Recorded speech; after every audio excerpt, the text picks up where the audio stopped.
Sunrise near Birmingham, Alabama. 55 anglers have qualified to fish these 3 days, each one of them with high expectations and hopefully a game plan to beat the best in the world and emerge as the world champion. In the 43 years of this tournament, all the records that have been set are in danger of coming down here at Lake Guntersville. Hey folks, Mike Iaconelli, first day of the Bassmaster Classic. The sun is shining, the boats are launching. Man, this never gets old. I got the shakes. It's always an awesome feeling. The guy that can change with the fish every day is going to be the guy that wins this tournament. Hopefully, it's going to be me. You ready? I'm ready. I think 2013 was the hard part, just to get here to my hometown in Guntersville. And right now it's laser focused, go do my job and enjoy this moment because, you know, it might not happen again. I got no preconceived notions right now. I'm just going to go fish what I feel like I got to fish today. There's going to be a little bit of trying to figure it out, and then once you do, lights out. This is my dream, you know, come true to be, you know, on this lake and fishing the Classic, you know, so I'm just having fun. You know, when you come home and you see everybody here, that's what it's all about, dude. It's pretty amazing. As tired as we could be in the morning, as you drive up the ramp, everybody's screaming. You get that kind of boost of adrenaline, you're ready to fish again. You just go out there to win, and that suits my style. I've always been that way. It's either hero or zero, and I'll find out here, you know, like I said, shortly. By the end of the day today, we'll know how this thing's going to turn out. Here we go. Welcome to you. Welcome to this place, our new headquarters, the Toyota Bassmaster Studios. Tommy Sanders, Mark Zona with, everyone knows it, the most anticipated event of the year in the world of fishing. But for some reason, Z, this year, 2014, when you walk up to this takeoff here, you can feel the earth shaking, the ground underneath your feet. The anticipation here is just jacked up off the charts this year. Definitely. You ask any of these guys in this tournament right now, the one event to win in bass fishing is the Bassmaster Classic. And we always try to handicap this tournament. Who are we looking at? Probably the most stacked field we have ever covered in a Classic. Some of the best veterans in the sport of bass fishing splashed in with some young guns that are on fire right now. And, well, a few FLW champions in the mix on probably the best big bass fishing lake in the country right now, backed up with one of the coldest winters that we have seen in decades. All those factors figuring in here. Of course, Guntersville on everybody's top 5 of the top bass fishing lakes in the country. And of course, we talk about picking a winner. We talk about local knowledge, and one of the local favorites, the best known Toyota Bassmaster Angler of the Year, Aaron Martins. He's with our own Robbie Floyd right now at the takeoff. He's the 2-time defending Toyota Angler of the Year. You live in Alabama. I mean, these are your waters. You've won here before. A lot of stuff runs through your mind, typically on any day, but what about this first day of the Classic? I haven't decided where I'm going to start yet. I mean, the conditions we've had, you know, we have Bluebird right now, and all the storms that came in last night late. There's a lot on my mind. I'm trying to think too much. You don't want to overthink it. You want to stay really open-minded. You want to be able to make those moves, and that's what to me all about today is just making the right moves. All right, nobody remembers second place at the Bassmaster Classic unless your name's Aaron Martins. Unless you get 4 of them, yeah. You've done it 4 times. What can you do for this time, or is there anything in your mind you said, I've got to focus on? Nah, I just got to focus on fishing, not worry about it. All right, he's 4 times second place, looking for his first victory here this weekend. Here we go. Thank you, Robbie. The time for speculating is over. 55 anglers heading out as we look at our Skeeter rules of the game, the full field of 55. We'll fish for 2 days. We'll cut the field down to 25. At the end of that final day, one of them will stand on the stage holding the World Championship trophy. Well, things are changing big time on Lake Guntersville right now. Number one, you look at Dean Rojas right there and all that calm water around him. Well, 5 hours ago, the middle of the night, there was 40 to 60 mile-an-hour winds out on Lake Guntersville. Guarantee you that will affect some of these anglers. And you look at this map right here, look at some of these anglers heading to their areas. Really, from mid-lake down, it was quality. Throughout practice, big bass being caught, but not a lot of numbers. As anglers went up the lake, really from mid-lake north, a lot of numbers, but you had to weed through a lot of fish to catch the bigger ones. But I promise you, these anglers are going to see a way different lake today. 75 miles of the Tennessee River to navigate and fish in as we look at the man who won back in 2012 at the Bassmaster Classic, Chris Lane. He negotiated the Red River and made a series of decisions that put him on the champion stand at the end of it all. And we catch up with Chris Lane, who got a huge ovation as the boats took off this morning at the takeoff. I'm not going to say I consider myself a favorite, but I will say that I feel really good about being in the Bassmaster Classic here on Guntersville. I think this tournament will be won by maybe the last cast or maybe the last hour of the last day. That's how intense this Classic will be. I think it's anybody's game out there right now, but I think that the winner will persevere at the very end. You can see there a taste of the huge crowds we will have following these anglers around. And Chris Lane, who just barely at the last event of the year made it into this Classic, barely qualified this year, but still a favorite. And look to the right of Chris Lane, starting this morning literally within 30 to 40 yards of Kevin Van Dam. Chris Lane knows in this first spot of this morning, well, he has a little protecting to do. You're trying to play defense, catch a fish, all at the same time against the best bass fisherman that there is on your home lake. So you just sit back, you relax, and we can stick a 6-pounder right here.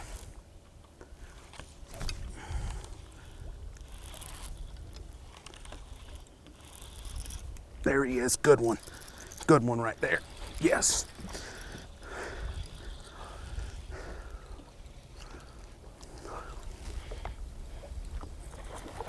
Oh, come on, baby.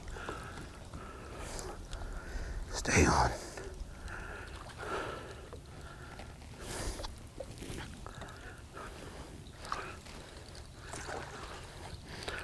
That's what we're after. He's only got one hook in him.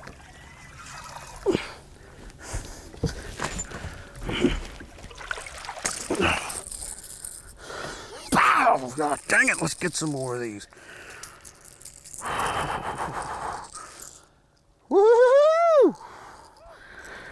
That's not the one that I'm after, but you know what? It'll start. Chris Lane with a nice one, a good fish in just about any Classic ever. But here at this Classic on Guntersville, that 3-pound fish, you don't want to show up at the weigh-in with him. No, that's just a comforting feeling is all it is. But what interesting thing, looking at Chris Lane, and from Lane, we're going to go over to Kevin Van Dam right now. Both of these anglers fishing really just off of the main river channel. We thought a lot of anglers would be back up in the warmer creeks and pockets. Not the case with Lane and Van Dam. And that right there is a fantastic shot of just how much color is in the water right now from the storms the night before. Van Dam said, I'm going to fish areas where I've caught them in tournaments past.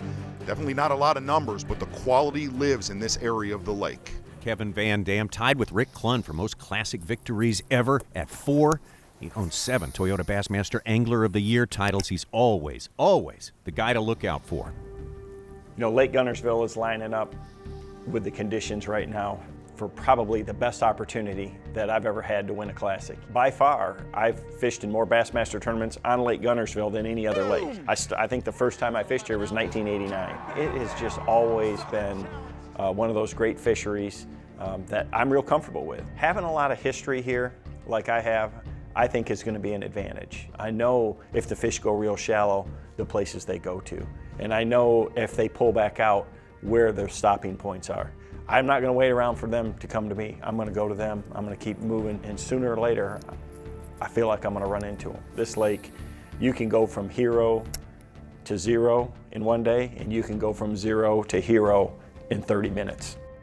Kevin Van Dam will tell you, I like chaos, I like changes because I feel I'm best equipped to deal with them. The changes they're seeing today, though, severe. Huge. 1 week ago, this water was 39 degrees, all the way up to 50 right now. And the other thing, looking at this fish right here, Van Dam's fighting, they have lost almost all of their visibility. Very, very muddy where Van Dam's starting this morning.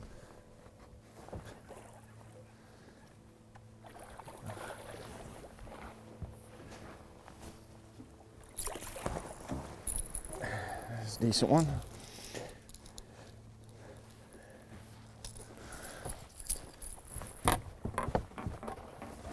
That's what Guntersville is all about, is those fat ones like that. I think one of the keys with this storm coming through and ripping this up, I mean, it's really muddy. You know, the fish are obviously not going to leave completely, but it's changed things a little bit. You know, I've had a few missed bites. They don't really want to probably eat the bait as well.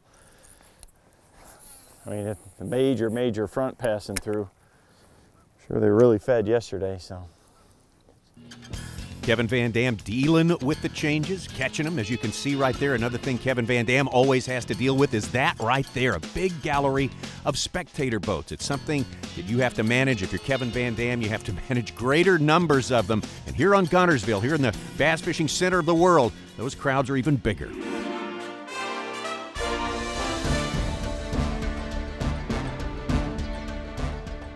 If you've got an area that you think's going to be really good and it's an isolated area, and you put 50, 100 spectator boats on there, that could change that area real quick.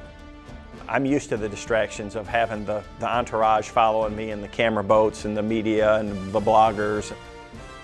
You're not even be able to get to your spot because there's so many boats on it. It's not going to rattle me. This one is going to be a marathon, but you better be at the front of the pack right from the start.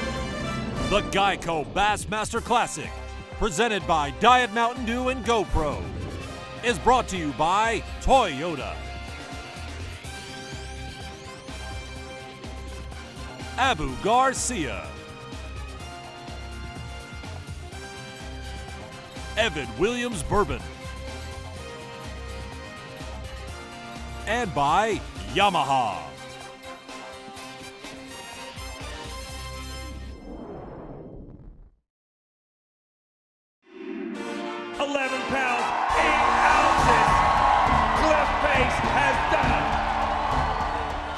Cliff Pace, the solid angler from Mississippi, may have surprised a few people, but took the championship, the 2013 Geico Bassmaster Classic Championship on Grand Lake in Oklahoma. And of course, Cliff Pace fully expecting to defend that title here on Lake Guntersville, but it was not to be.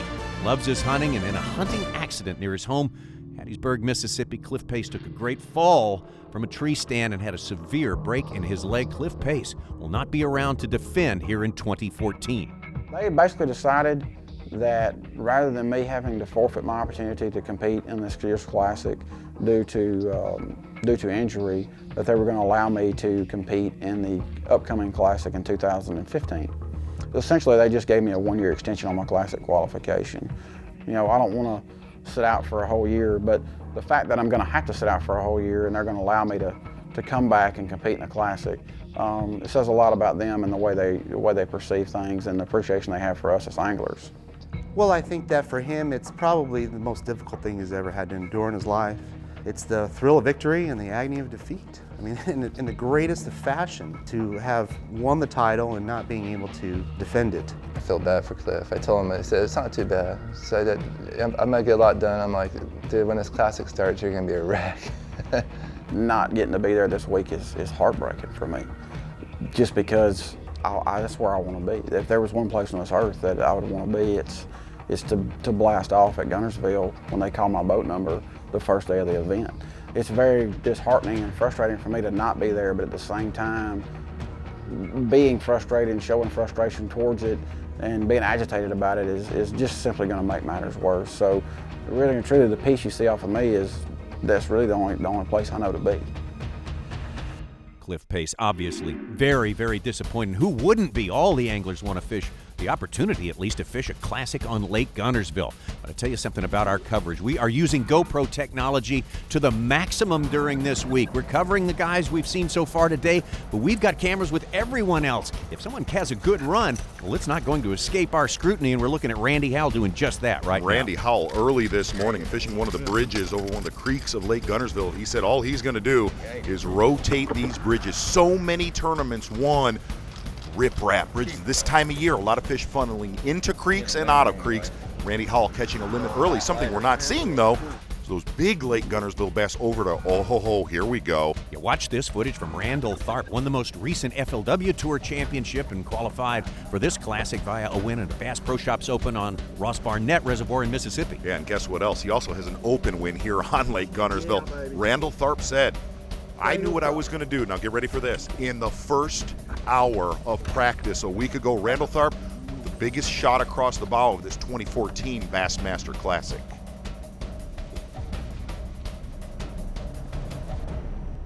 Yeah! Boom! Look at them apples, boys. Yeah!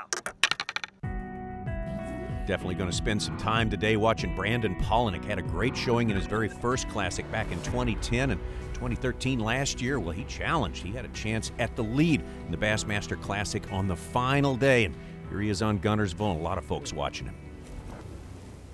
They probably can't see it. Every time they open their eyes, they get mud inside of it.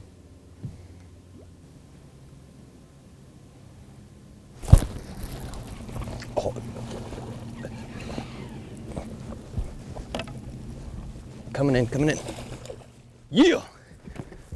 Woo! Come on. Ooh. That's more like it.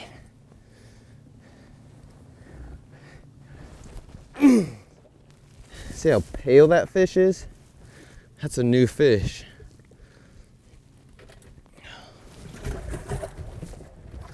Not a bad one there, but Brandon Palaniuk looking to intersect with ones even bigger than that. Let's take a look at a man who won a Bassmaster Elite Series event in 2006 here, Mike Iaconelli. Exactly, Mike Iaconelli. Look over his shoulder right there. Oh, look who it is. Bobby Lane over Iaconelli's shoulder right there.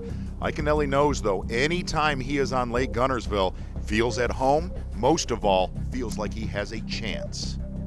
It's a special lake for me personally. I've had an opportunity to win here. I won here in 2006, and it was a big turning point in my career. 15 pounds, 3 ounces, and Mike Iaconelli moves to the top of the food chain. Woo! And I think in the course of your career, you gain certain relationships with certain lakes. Some are really good, and some are really bad. And for some reason, I love Guntersville, and Guntersville seems to love me back. As usual, this is Lake Guntersville, so this spot revolves around grass. You know, this is basically a big grass edge that comes in here, hydrilla and milfoil both. And they just move along these lines of grass, and they feed on their way in. This is the deepest grass I've seen all week. It grows out to about 12, 13 feet. It's pretty amazing. There's like a definitive edge right there too.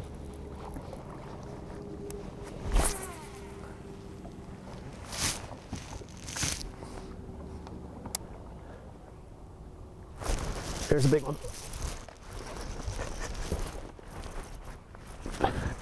That's a giant. Oh, that's a giant.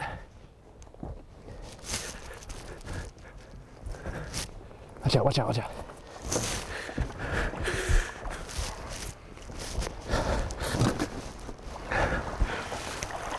Wow. 4-pounder. That's how you win the Bassmaster Classic, boys. Won here in 2006, Mike Iaconelli looking to find some bigger ones. Brandon Palaniuk, same story. Looking to get the big Guntersville bass in the boat. We've seen a lot so far.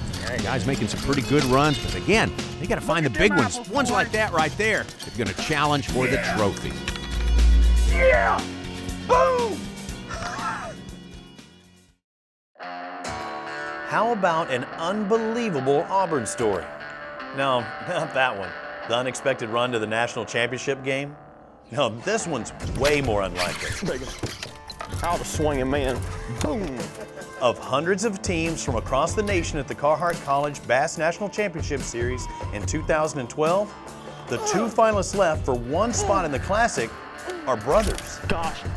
A disappointment for Jordan, but one more year of eligibility left, and he makes it again. Yes. Incredibly, in his 2nd year in a row in the final match, and he wins. And there it is, brother to brother. Jordan Lee in the Classic on his home lake where he's already won his fair share of tournaments. The lone college qualifier with a shot at winning it all? Well, now we know it could happen. Our day one coverage of the Geico Bassmaster Classic presented by Diet Mountain Dew and GoPro continues. Jordan Lee, you saw him right there, the 3rd college angler from the Carhart College Series to qualify and fish in the Geico Bassmaster Classic. And this guy's a good hand. He is fishing down near All Reds Islands right now. And Jordan Lee, very calm before this tournament began.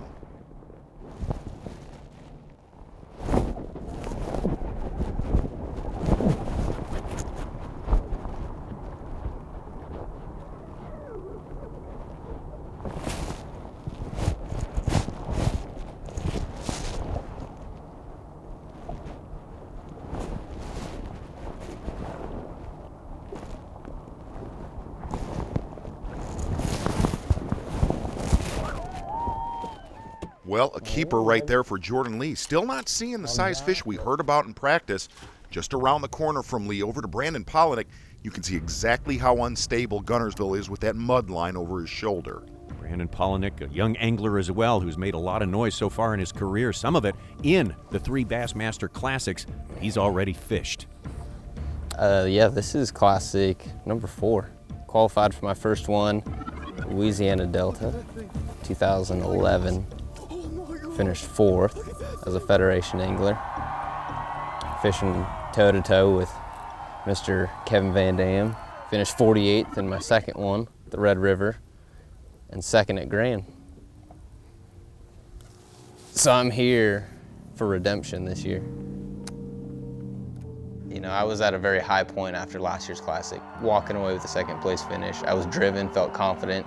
Really started to slow down throughout the beginning of the Elite Series and struggled. You know, I dug myself into a hole where I had to win an elite event to make it back here to the Classic. When you know that you have to win, you know, to make it back to the Classic, it tests your mental strength. And I've always told people, you know, the things that separate the guys that are great from the guys that are just good is the mental ability. Here comes an event, 2 days into it, I'm leading by 6 pounds. Fishing was easy, and that doesn't happen very often against these guys.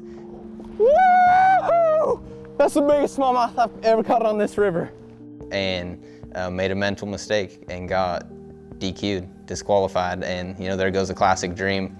I literally just sat there in my hotel room for an hour. I mean, there was so much emotion that I almost became emotionless. After that, kind of got myself together and knew that, you know, I'd made a mistake. It wasn't anyone else's fault, and I had to deal with it. And so the only thing I had to do was forget about it, move on, and you know, try to win the next one. Yes! Come back a few weeks later, the next Elite Series event, and end up winning that one wire to wire. 23 pounds! We got one more shot.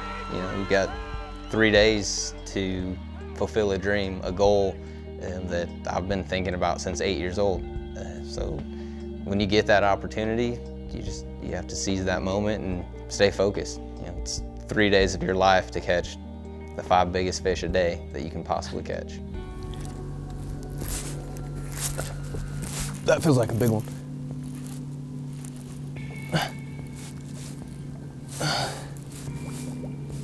Oh.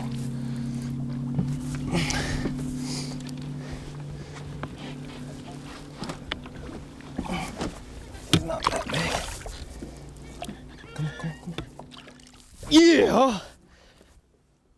Woo! Water temps starting to warm up a little right now. Brandon Polinick with a solid bass right there. From there, going to head about 10 miles upriver with Kevin Van Dam. Geico quotes from the boat. We got to get out there with Kevin Van Dam. So much experience on this lake, so much success in years past. Kevin, on a scale of 1 to 10, how's it working out for you today versus your expectations? So far, I'm at a 1, but I am seeing some things that I like. I just have not got the quality bites, you know, that I know are here. So, like I said, though, I'm seeing some things, the right sign. So we'll see what we can do. We got a lot of time left. When you say that you've seen something so far today that you like, what is that? You know, I'm seeing some warmer water and some bait fish activity and things like that, knowing that the fish are going to be around some of these areas. So it's just, I've had a few bites doing what I think some of the big ones are going to move up on, some shallower stuff. I just have a hard time so far finding the right kind of water. A lot of it is muddy from the wind and the rain last night. So you got to kind of find that perfect mix where you got some clarity and you got some, you know, warmer water where those fish might move up into. And it is warming where I know these fish want to be up to the bank. So somewhere there's a shallow bite going on, and I'm just working really hard to try to find that. Kevin, we'll let you get back to it. Thanks so much for your time. You bet. Thanks, guys. There it is.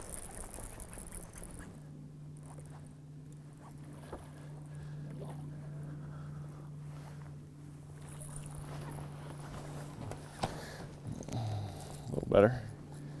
Bit of a size upgrade for Kevin Van Dam, maybe the biggest one he's caught so far today, looking to get even bigger. Let's go back to Michael Iaconelli. We talked about his win here in 2006 on his way to capturing Toyota Bassmaster Angler of the Year. 2013 season of the Bassmaster Elite Series was not spectacular, but he went out and won a Bass Pro Shops Bassmaster Open on Lake Erie in order to qualify. And as you can imagine, with his history here on Lake Guntersville, he could hardly wait to get things going. Even though this is down in Alabama and I'm hundreds of some miles away in New Jersey, that grass factor makes the fisheries set up a lot alike. And as a youngster fishing grass lakes, I had this feeling for how bass moved in and around grass. And I've been able to carry that over to my performances here. So having a chance here after coming off of a bad elite season, barely making it here, I feel like this could be another big win for me. I'm excited about this event. There he goes. Big one too. Giant. It's a giant. It is a giant. It's a giant.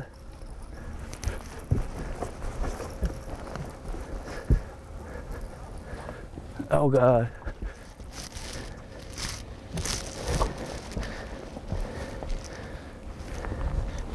Oh God.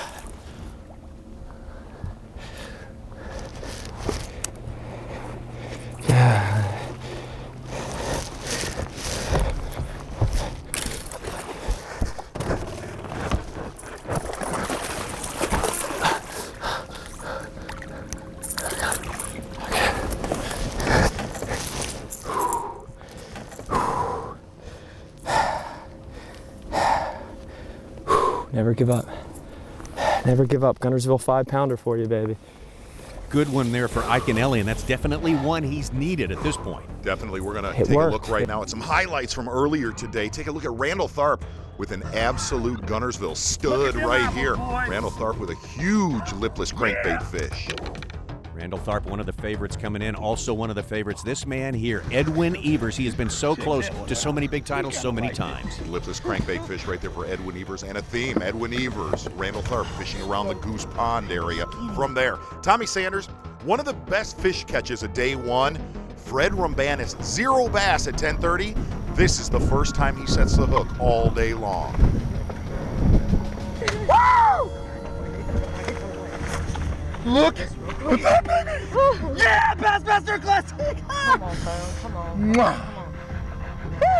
Fred Rumbanis out of his mind, and understandably so. Who wouldn't want to catch one like that? In the Geico Bassmaster Classic, 9 pounds, 3 ounces, a Guntersville big one. That's the kind of stuff we were looking forward to since we heard the Classic was going to be here. There's our leaderboard. Some fishing left to go on this day one. Fred Rumbanis right to the top with that giant bass there. Edwin Evers, you know he's on something good today as well. David Walker jumping in there. This is the place that kicks him out. Big ones year in and year out. That's why people expect records to fall. Bassmaster Classic! Come on.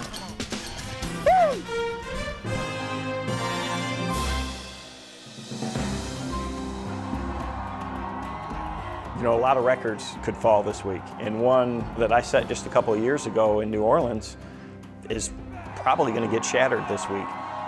That's the kind that win the freaking Classic right there, boys. Yeah! I'm expecting 80 plus to win. I mean, it's possible with this crowd, it could be 90. I mean, 75 pounds here is commonplace. You know, I mean, that's a record I want to keep. Yeah! That record is in jeopardy this week. Guntersville is a powerhouse for fish in that 6, 7, 8 pound range. Game over. You're looking for 30-pound bags of fish to be competitive. Guntersville has the fish to do that in 3 days. And so, I mean, if you saw a guy do that, to me, that's incredible. And the scary fact is that it's possible. If any place, in any time, it's going to happen, Lake Guntersville's the place.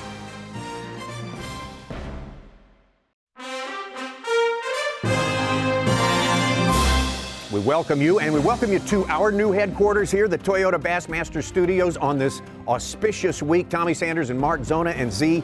We've been looking at some of the favorites coming into this thing so far, and that weather that changed things the night before has confounded some of them, others doing just fine. Well, you could tell that storm the night before really devastating some of the big names in this right now. One guy, though, one of the big favorites coming in here, Randall Tharp, really been a monster the last 2 years in professional bass fishing. The last thing this field wants to see right now, Randall Tharp gaining momentum. Yeah! Boom! Look at them apples, boys. Yeah! And can we see it one more? Yes, we can see it one more time. This is it. Fred Rumbanis, day one. Bassmaster Classic on Lake Guntersville. No keeper bites as yet, and then he ties into this one.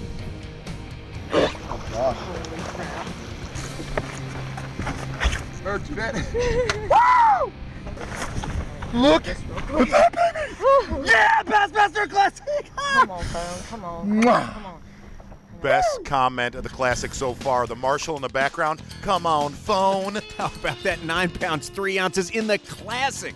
Hey, if you got a photo with a big fish, enter it at bassmaster.com/catch. Then tweet your catch with hashtag #BigCatch.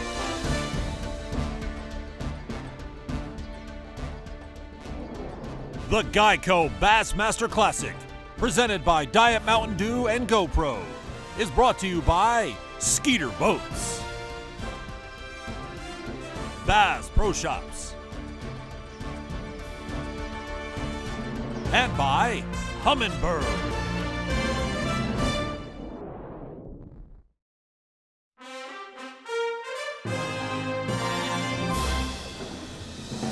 Day one coverage of the Geico Bassmaster Classic presented by Diet Mountain Dew and GoPro. Who will be the champion? Who will hoist the trophy and be the world champion when it's all said and done?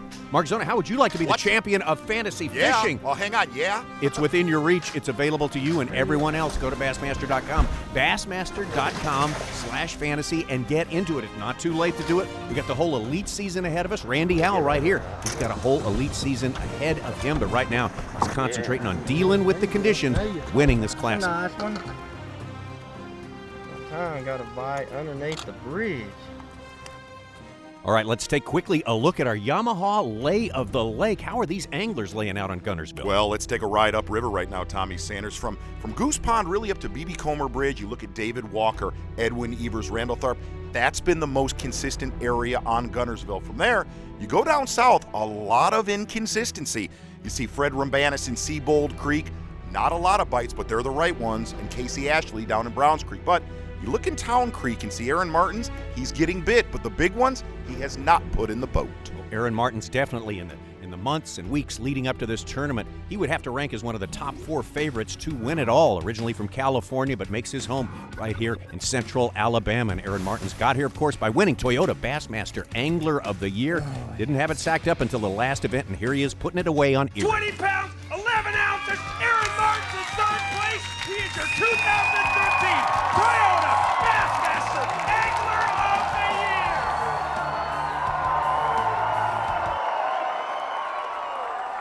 Not once, but twice, Aaron Martin has won Toyota Bassmaster Angler of the Year. That's how he got into this Geico Bassmaster Classic. And as we watch him, the going is slow on this day for Aaron. This has been a day of missed opportunities for Martins and Van Dam. Both of these guys have caught fish. When they've caught them, they really have not had much quality to them at all. These anglers said they were not catching many fish through practice, but they were big ones. We have not seen that with Aaron Martins. And when he has caught them, well, they're about this size. And the ones that he needed in the live well, he did not execute. Well, this has not been the place of destiny, this lower end of Guntersville. Tell us why. Well, the reason why, number one, it's a wider portion of the lake, and it's obviously been battered with the winds, and that's why you see a lot of the anglers down there. Very few of them have caught them so far today. Upriver, where it's more narrow, more protected, that seems to be the least affected area on the whole entire lake right now. Time for Geico quotes from the boat. Again, going out on the water with the guy who got the largest round of applause this morning at the launch. He is now the local hero since he moved to Guntersville. Chris Lane. Chris, are you making the people happy? Are you giving some payoff so far? Well, you know, I'm giving it everything I got, I can promise you. Being here is a blessing, fishing this lake, and this morning was a moment that I'll never forget, I can promise you. Chris, you had a very solid practice as far as quality. You said you were not getting a ton of bites. What have you seen so far today compared to your practice? Well, you know, it's kind of funny. I've caught more fish today, but I haven't been getting the quality that I need. Will that change here in the next hour? Am I going to have to make an adjustment? I've got, you know, 15 spots that I'm looking at within a half a mile of me that I can hit. One of those spots could, you know, pull up to and put 25 pounds in the box fairly quickly. Is this a tournament that you felt coming into after your final day of practice that, hey, I got a shot? I think confidence-wise, I felt that. Fishing-wise, I think that needs to, unfold and let things unfold as they progress, because, every day, like I said, every day, every hour, I think is going to change this lake. I mean, water temps already come up, 3 or 4 or 5 degrees from this morning, and it's only going to come up more. And, when is that window? When are they going to bite? When are those big fish going to push up? And is the guy on the right point at the right spot when that happens, or in the right saddle when it happens? Well, we'll let it unfold. We'll let you deal with it. Thanks so much. That's great information, Chris Lane. Good luck to you. Thank you. That time he got it. There he is. Come on, be a biggin. Be a biggin.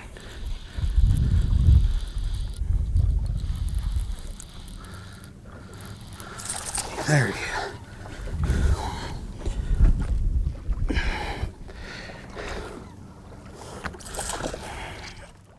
Oh. Woo! Woo-hoo-hoo-hoo! Number 5. He'll go on this side.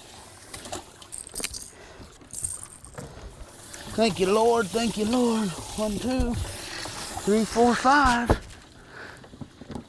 1 o'clock. You never know. You just pull up on it and get one every now and again. Oh, yeah. Oh, my word. I want to be around if he catches 2 more like that. Hey, giddy in the boat with Chris Lane. No reason to be giddy over in Brandon Polinick's boat, though. And Polinick said, with it getting warm real fast, he knew these fish were going to push shallow. And he said one of the biggest problems in a tournament like this is listening or not listening to voices. The hard part is enjoying yourself when you're not catching them, so that you still continue to make the right decisions and kind of stay calm. That's the hard part. It's easy to have fun when you're catching them.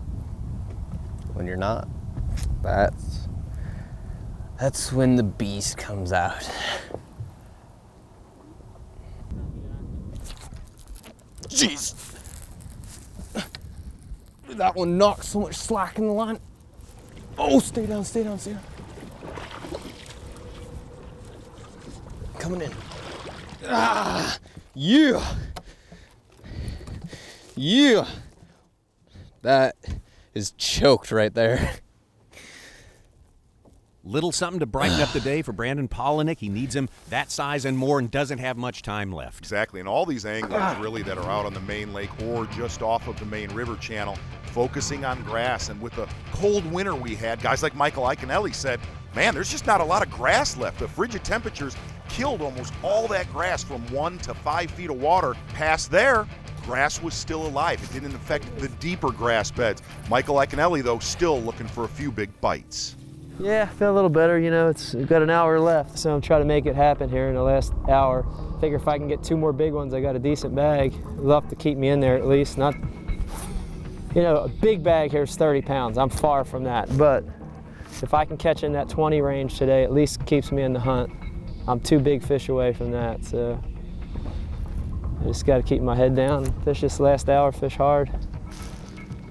There's one. Good one too, big one. Big one, giant. Giant. Oh gosh, giant. Giant. Oh gosh, giant.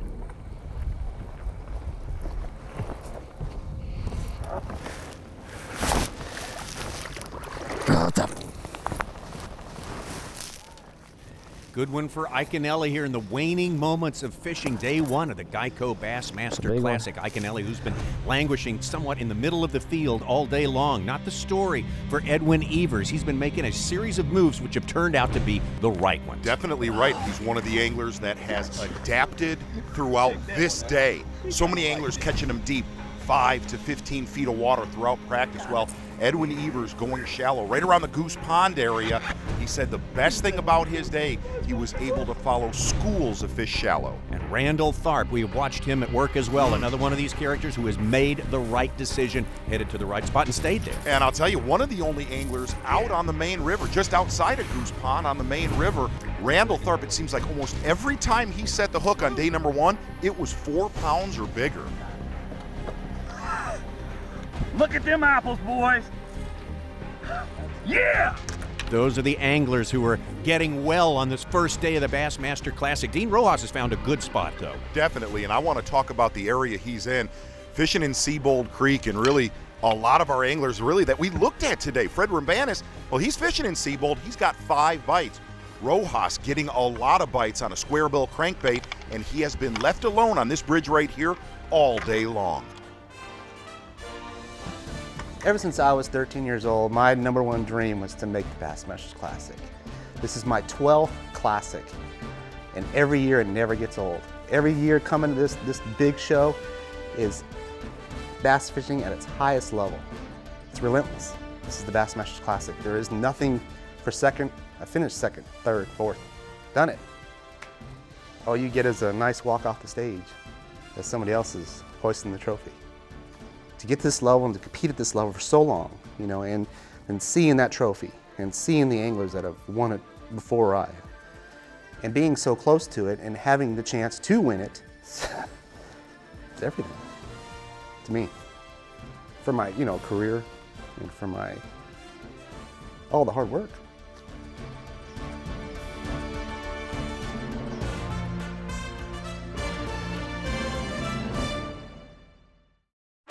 The Geico Bassmaster Classic, presented by Diet Mountain Dew and GoPro, is brought to you by Mercury, Triton Boats, Minn Kota, and by Nitro. Day 1 of the Geico Bassmaster Classic, and look at the crowd here at the Birmingham Jefferson Convention Center. Weigh-in time is coming up because the fishing time is done. Now, what have we seen today? Mixed fortunes is the story from day 1 of this classic. How about Kobe Carden, Bass Nation angler who qualified from Alabama here, from right around this area, and a lot of local knowledge for him. Good one right there for Carden. From there, Casey Ashley fishing a little pocket up in Browns Creek, usually pretty reserved, said, no doubt in his mind, I am on the winning fish in this tournament. From there, let's go way back upriver, just north of the B.B. Comer Bridge. David Walker.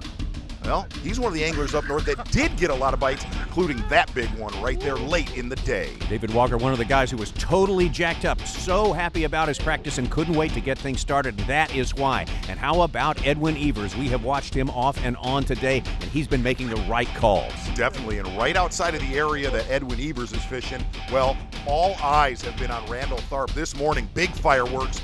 Put 20 pounds of bass in the boat early, but it was this bass right here that would put him way up in the standings. Randall Tharp certainly in control of what's going on for him on day #1 and the shot of the day. How about from out west, Fred Rambanis and the 9-pound, 3-ounce behemoth. Yeah, Bassmaster Classic! Wait till you see this spin freak of nature. Boom shakalaka! Giant bass! Freddie! Boom boom! Rambanis! 24 pounds, 13 ounces! Walker whacks him on day #1. 26 pounds, 13 ounces. E-square owns day #1. 27 pounds, 8 ounces. Well, a lot of the pre-classic picks to win were driven by local knowledge, and you said it, this guy may have more of that than anyone else. He had a horrible Bassmaster Classic in 2010 and said his only goal is to get back to this tournament. I want one more crack at it, and I'll back it up on Guntersville. He did that on day #1. I was a little nervous when I woke up. I mean, this is a Bassmaster Classic. It's the biggest tournament in the world, and at the launch I was nervous, but as soon as we left there, I mean, it just felt like I was out there just having fun, and I rode down the river, and I was just real relaxed, and I just tried to catch the 5 biggest I could. I've got 3 or 4 different things I'm doing, completely different, you know, things, and What are those? I don't think it's any secret on Guntersville this time of year. I mean, I'll tell y'all, this tournament will probably be one on a lipless crankbait, a jig, or some type of jerkbait. I mean, I've fished here a long time. That's usually what does it, and all 4 of those things are working for me. Well, Tharp on top, but Edwin Evers less than a pound behind. Two of the big dogs coming in, and they're the two guys to catch after day one. And except for Tharp and Evers, day number 1 on Guntersville was a day of survival. Very unstable lake. Looking at day number 2 with the experience those two anglers have here, don't let them run away with this thing. Right, and because it's Guntersville, remember, plenty of guys still left in this thing. When we pick up again with our coverage of the Geico Bassmaster Classic, we will pick it up with the start of day number 2.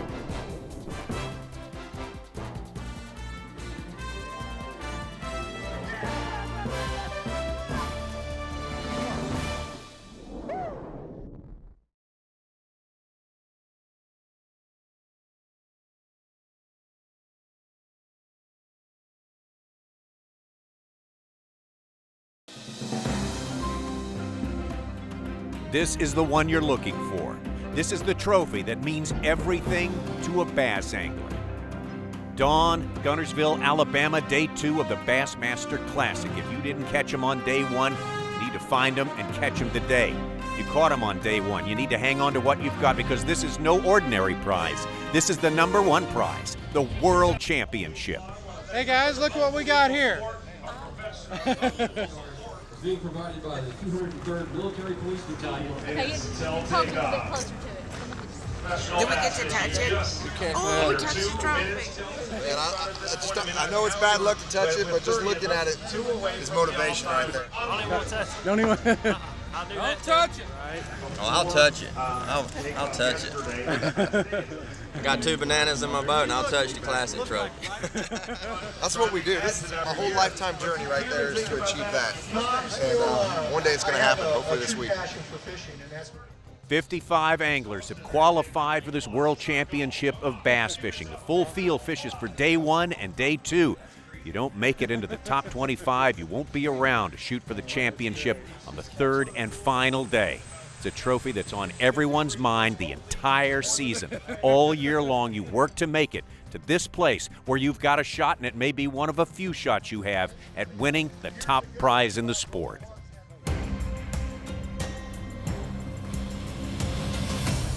Bassmaster Classic 2014, man. Look, at Lake Guntersville, where I learned, where I fell in love with fishing. I couldn't ask for anything better. And I'm leading the tournament. Man, it's exciting. It's right where you want to be. We're going into the Classic. Got a huge crowd here. We got every sponsor I've got my family here. It's just it's a great position to be in. I don't want to get overexcited about it or talk too much about it. I mean, it's long from over, but man, I'm right where you want to be. It's perfect. So let's go get it done. That's so awesome seeing my family and friends there holding up the big signs. How can you go out and not just have that glow to you and that spirit of catching fish when you have that kind of support? I mean, here we are going in day 2, and I know I'm fishing to win this thing. I just know that the way I'm fishing is the way to win this tournament. If it's meant to be, it'll be meant to be. Here we go, day 2. The Geico Bassmaster Classic presented by Diet Mountain Dew and GoPro. This is it, the World Championship. The angler who hoists the trophy at the end will join the top echelon of bass anglers, and his career, for all practical purposes, will be made. I'm Tommy Sanders. Mark Zona is here. We are here in the Toyota Bassmaster Studios. And we might as well start with our Yamaha lay of the lake as we look at our fantastic playing field, Lake Guntersville. And what a playing field we have this week. And look at our takeoff right there in the town of Lake Guntersville. About 75 miles of water to play with here. You look at all those red lines, all the bridges going over the creeks here. Those were factors on day number 1. Throughout this show, we're going to get into where and how our leaders are catching them. All right, and as to who, we have 2 anglers, big favorites coming in, who distanced themselves from the rest of the field only slightly, but they are formidable guys. And one of the monsters is right here, Randall Tharp. And I made the comment, don't let this angler run away from the pack. The reason why, he was fully capable, has a championship under his belt from last year, 3 Bassmaster wins in 28 events only. From there, going to take a look at someone we cover a lot from Oklahoma, Edwin Evers. And here's the thing with Evers, right on Tharp's tail. Edwin Evers right now in the Bassmaster Elite Series, the best angler, coined as the best angler to not win a Bassmaster Classic or an Angler of the Year title. All right, he starts his day out chasing Randall Tharp, but by less than a pound. Speaking of Randall Tharp, our own Robbie Floyd with him right now at the takeoff. It feels a little different, doesn't it? You've won on this lake so many times, more boats than you can count, but you've never been in a position to win the Bassmaster Classic. After an awesome day one, can it get any better for day two? You know, I hope so. You know, everybody knows what this lake is capable of, and the conditions are better today than what we had yesterday. So, you know, I'm going to go out and do my best. I'm going to give it 110% like I always do, and let's get this thing done. I've never seen confidence from an angler, much like I saw from you yesterday, because it screwed up. The weather screwed up a lot of anglers' thoughts. But you went out there and fished on instinct and caught them. Are you going to do it again today from that instinct? Yeah, as long as I rely on my instincts, I'll have a really good shot at this championship. I mean, that's why I'm here. That's why most of these anglers are here. I mean, they all have great instincts, and you know, I'm gonna do what I can do today. Hopefully, make the right decisions and get it done. Well, one thing that Randall's going to have to deal with yesterday, said he didn't have much pressure from spectators, but being the leader going into day two, he should get some spectator pressure today. Robbie Floyd with our leader, Randall Tharp, as we get day two underway. Here's the Skeeter Boats rules of the game. Again, we got 55 anglers today, as we did have on day one, but we cut the field down to 25 for third day competition. It's 8 hours of fishing with a 5-fish limit on each day. The largest total weight, 3 days worth. At the end of it all, hoists the trophy and is the world champion, the winner of the Geico Bassmaster Classic. Let's look at someone who did very, very well on day number one. A big splash from the angler from out west, Fred Rumbanis. Bassmaster Classic! Come on, Come on. You need to go out and you need to get 5 big fish. It's not about catching 20 fish. It's about getting 5 big fish. Boom shakalaka! Giant bass! And just like Fred Rumbanis, David Walker from Tennessee, a big day one. Like Rumbanis, not catching a lot, but they were the right ones. Jeepers creepers, look at the peepers on those swamp donkeys. Geico Pro, David Walker. Second place, an angler with 8 Bassmaster wins to his credit, and he's been close on so many big days. Edwin Evers hoping to close the deal this time around. Just want to compete. I want to be in contention. You know, if I win second, whatever, I want to be in contention final day. A brand new Geico daily leader in Edwin Evers.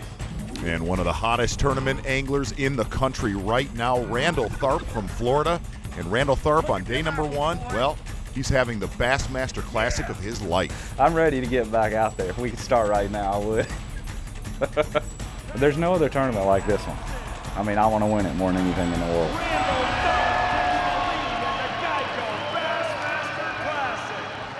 And we're going to head up the lake right now with Randall Tharp. And on day number one, there were fireworks in this spot. This angler right here has as much local knowledge as anybody in this field. And this spot right here, a lot of fireworks early the first day of competition. It's just a lipless crankbait. It's a 5/8 ounce. I think it's made by Excalibur. You know, it's not really the bait. I use different ones for different depths. And this one is perfect for this 6 foot water we're in. It's just a place that's been holding them. I found these fish in December right here, and it was just a huge school of fish. I mean, in every cast, didn't matter what you throw kind of school.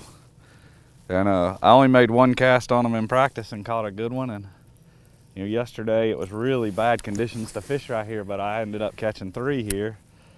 I had like 5 bites, you know, that a couple just slapped at it, but you know, I just hope I can just generate 1 bite this morning to get the day started. And Bassmaster Classic day, it's day 2. I'm sorry, we've covered a lot of classics together. For the leader to really not know the bait that he's throwing is the most fantastic statement I've ever heard in my life. I think he's concentrating on catching them today, and we'll clean up the details when we get around to it, maybe later on. He certainly got around to it yesterday. Caught a grand total of 27 pounds and 8 ounces, looking to get it going again today. There he is.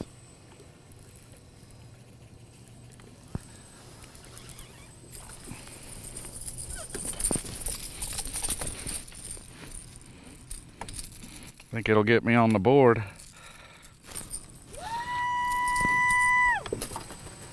What is that? Number 1, Bassmaster Classic.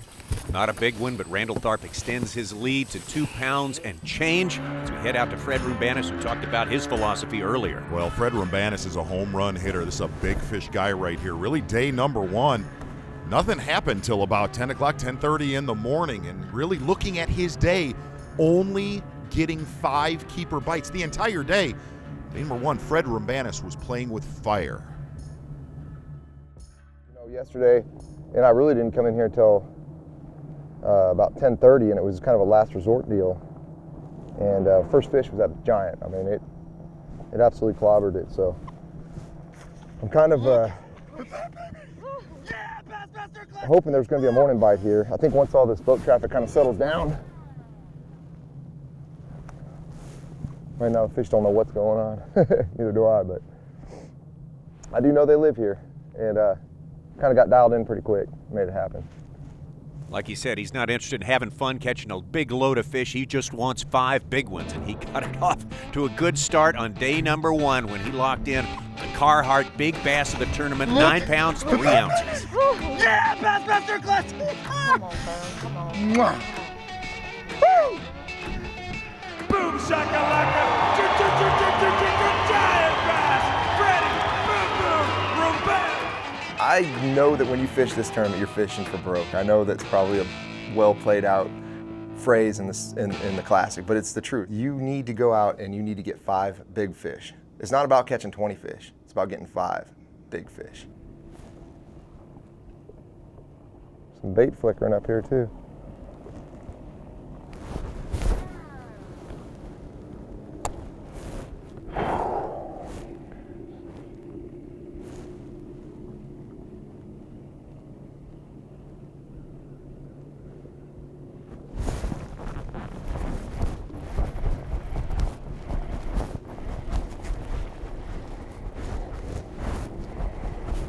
Come on, baby. It's a little one, but stop. I'll come back here. That'll work.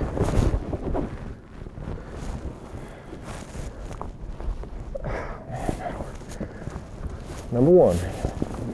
Fred Rumbanis in the mouth of Seabold Creek, and nothing better than catching a 3-pounder and saying, well, got a small one to start the day. He'll want to get rid of that one later, but it does move him from 4th place up into 3rd place as we head on over to Edwin Evers. A great effort on day 1, just ounces behind our leader Randall Tharp, and Edwin Evers so close so many times. Everybody's watching him, wondering what's going to happen this year. We're going to follow Evers up the lake right here, and really on day number 1, this was the most consistent area of Lake Guntersville, up near the kind of the Goose Pond region. And Edwin Evers said catching him wasn't the problem on day 1. There was other factors. There's so many boats on the water. It's just amazing, and a lot of great fans here. You know, and there's a lot of them don't even know there's a Classic going on. How's the bluegill biting? We're trying to catch a few crappies today. Crappie. I'm panning out so good right now. We'll get out of your way. You're not in my way. You keep doing what you're doing. I'm not going to be here 5 minutes.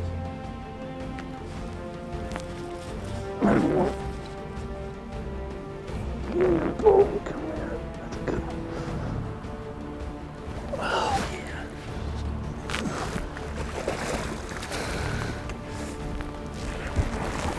yeah. Gotcha. Yes. There's the way to start the day right there.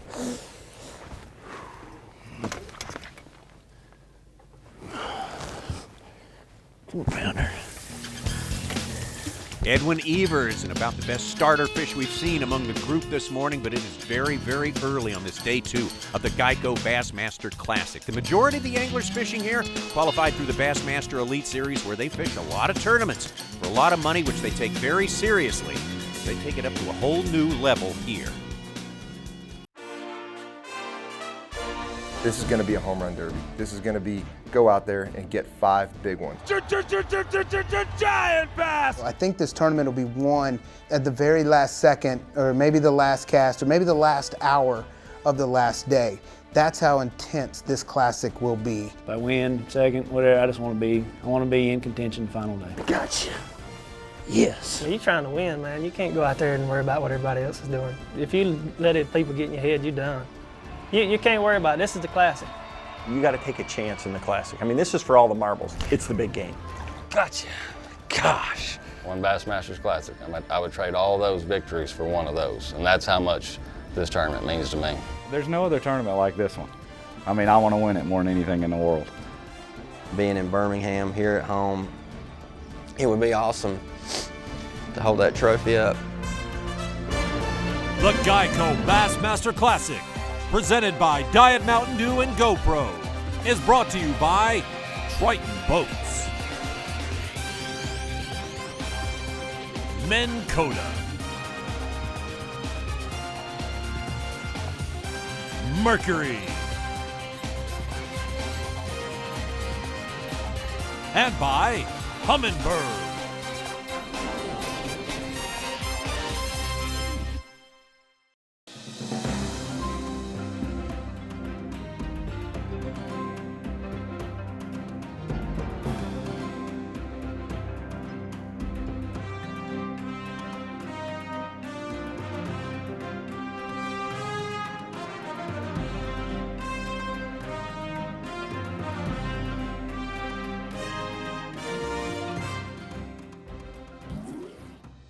Geico Bassmaster Classic Day number 2, one of the anglers who did well, the winner of our wild card qualifier, Chad Morgenthaler. And really, Guntersville threw a curveball on the first day of this tournament. Really, if you go a week ago when these anglers were practicing, water temps were in the high 30s, low 40s, which the fish were concentrated in a very, very big way.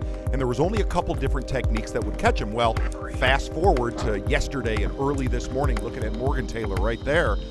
Well, the water is warmed up. The fish are no longer as concentrated as they were, and there's several different techniques transpiring right now. Chad Morgenthaler, though, off to a very good start here on day number 2. One of the last folks to qualify for this Geico Bassmaster Classic. They always say, look out for the last man in the field. And Chad there doing what he needs to get done. How about another guy to look out for? Paul Mueller, Bass Nation qualifier from the Eastern Division, fishing guide from Connecticut. Oh, exactly right. Paul Mueller making a few waves here early on day number 2. Almost everything Mueller is set the hook on, 4.5 pounds or bigger.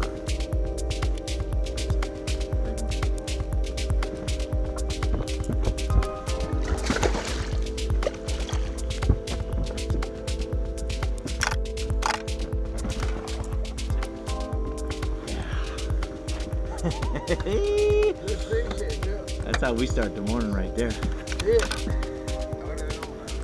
Thank you, Lord. A little bit early to be making comparisons, but the only other Bass Nation qualifier to win a Bassmaster Classic, Brian Kirchhoff, also from the state of Connecticut. Starting to see some big ones, though, on day number 2. We did not see very many big ones caught first day of competition. A big one right there for Paul Mueller on a chatterbait. Definitely the kind of fish he's looking for right there. Ow! Oh, thank you. Oh, exactly right. Sorry. Okay. Over to Dean Rojas. Dean Rojas, the Classic is huge for him. He's fishing in his 12th edition of the Classic, and it just means a lot to him. He's done well in the past, would like to win one. One of the anglers that really caught him in Seabold Creek. Many anglers struggling there on day number 1, and Dean Rojas lived here the entire day.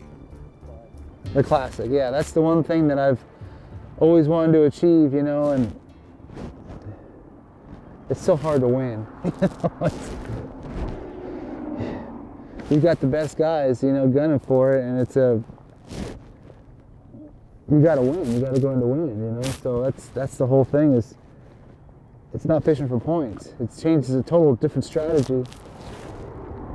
Going for a Classic win than it is for a regular elite event. Oh, it's everything.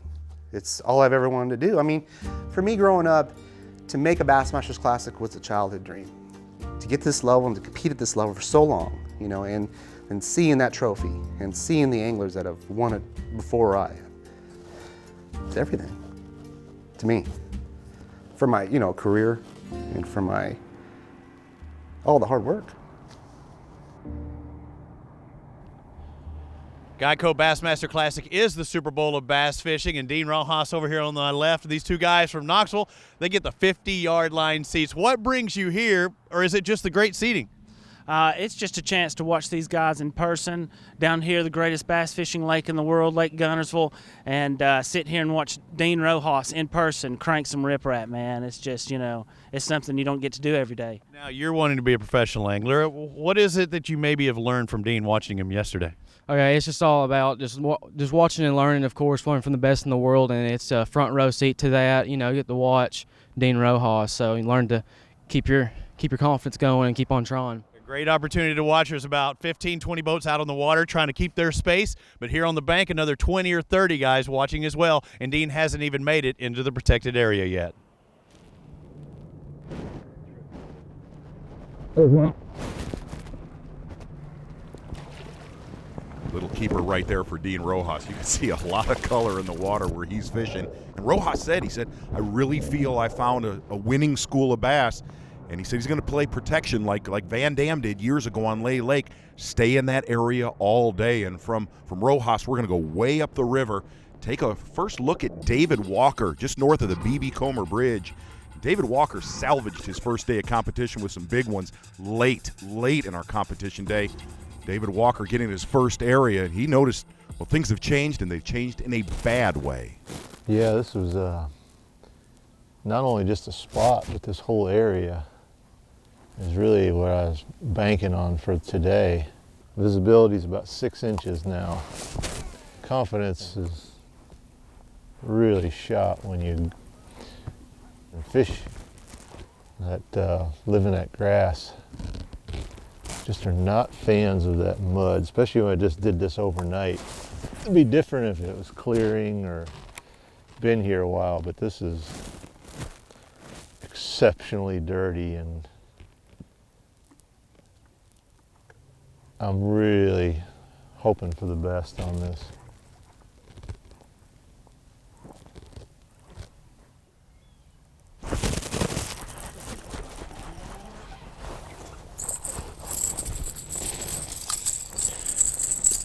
Including small fish.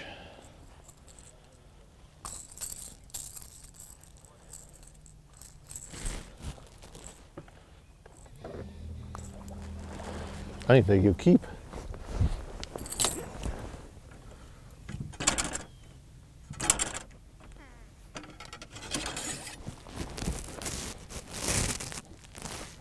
Yeah, he keeps.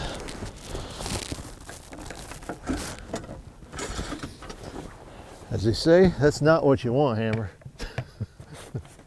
David Walker, one of those guys who could hardly contain himself before this event started. His practice was so good, but now you can see his enthusiasm waning because of the conditions. Let's go over to Oklahoma's Jason Christie, fishing in his second Bassmaster Classic, feeling more comfortable, but what a great initial Bassmaster Elite season he came off of. He did. Christie a lot calmer this time around this year, but let's rewind. Let's go all the way back last year to Bull Shoals. Nobody was watching Jason Christie on the final day, and this 1 hour flurry, anchored by that bass right there, Jason Christie moved all the way up from 11th place.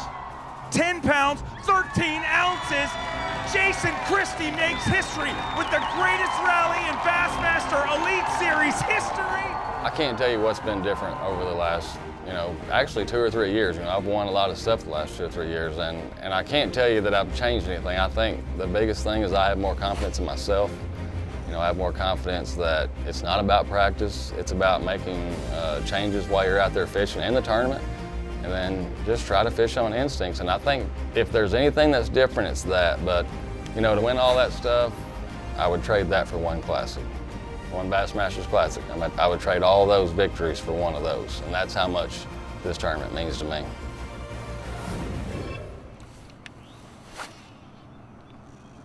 I'm a better fisherman whenever I pick an area and stick with it, and I don't know this lake well enough to run around and do crazy things, so I'm just, I'm going to take I got a lot of confidence in this creek, and I've seen some big ones in practice, and I'm just going to wait them out. Either I'm going to catch them or I ain't. I'm going to bounce around and try some new stuff in this creek today, but one good thing is the water's dirty in here, but that sun gets high, it's going to get warm fast, and hopefully those fish just, they get used to that dirtier water, and once they do and they move up, you can get right here in a hurry.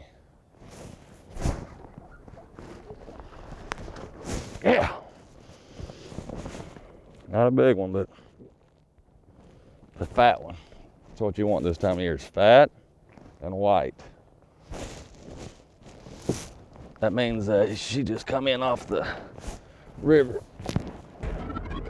It's no secret that the fish here, I mean, the bigger ones, they love a swim bait, and I just don't feel comfortable throwing a money minnow as dirty as this water is, so I'm putting it, you know, on a butt where I got some vibration, and hopefully they can feel it. Then my thinking is it still appeals to the bigger fish. God, they hit right at the boat. I was expecting them to be up there shallower. Jason Christie, that fish jumping in from 9th all the way up to 6th place. We got plenty more fishing on the second day of the Geico Bassmaster Classic. Some of the anglers finding the going as slow as it was on day number 1. Others are prospering. A few are doing a little bit better than they did on that day. We talk about Jason Christie. Well, we say he's more comfortable this year. Jason Christie was a guy who came in as the favorite in last year's Classic on Grand Lake. He doesn't like being the favorite. He doesn't even like being the front runner. He feels comfortable right where he is. The pressure's on them, you know. The guys that are in front of me after today's weigh-in, the pressure's on them. They have guys like me behind them, and as soon as they leave that door open, there's a few of us that's going to try to kick it down.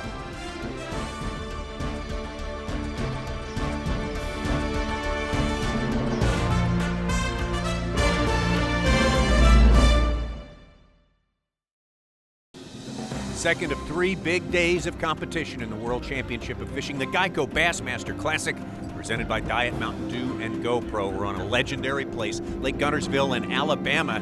There's the angler from Tennessee, Ott DeFoe, came out on the Bassmaster Elite Series, immediately won Rookie of the Year, won the All-Star event.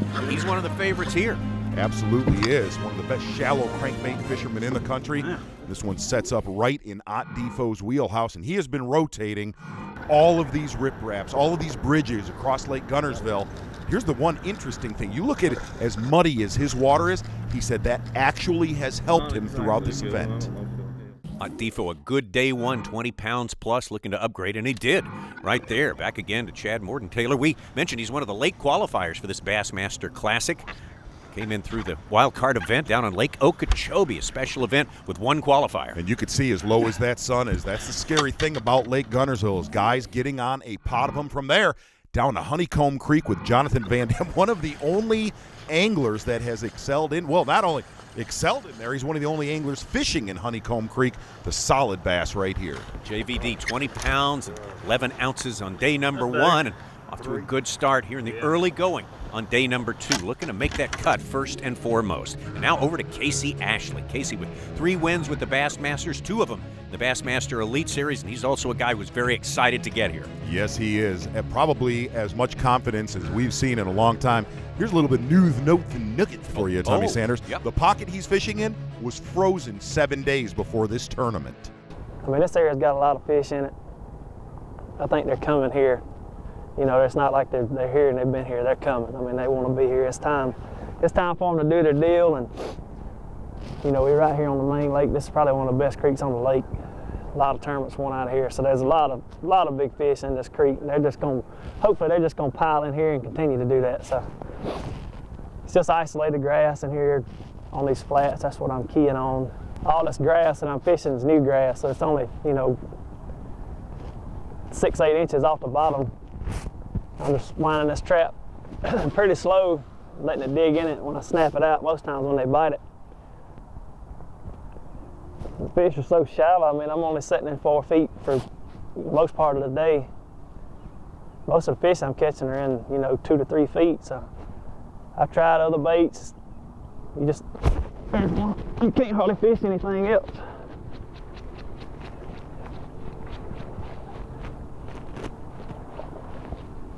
Not a big one, but it's a start. They bite.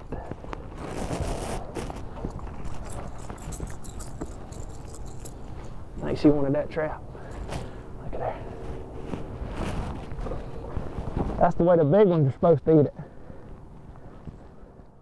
Casey Ashley's first keeper of the day, taking him from 6th place on up into the top 5 as we check back in with Dean Rojas. Looking at Rojas in Seabold Creek, and here's how unstable Guntersville is right now. The area where he caught him yesterday, well, it's risen about 1.5 foot. And not only that, the air temp is rising, yet the water temp in his area has dropped about 5 degrees. I need to catch over 25 pounds a day. That's my goal. That's what I need. I know I'm gonna need more.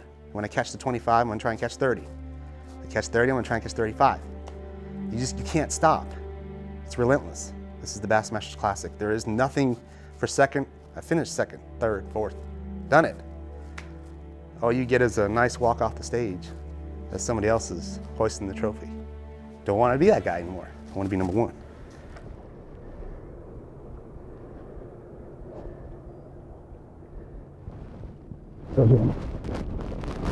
No. Little guy.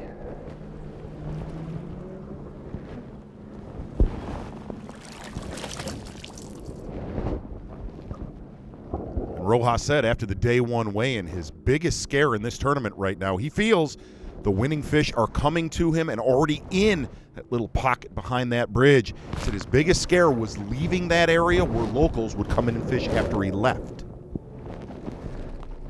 It's not right. The small ones, it's not right.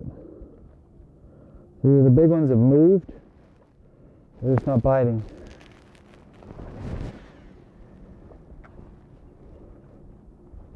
There's one. That's a good one there. That's a good one there.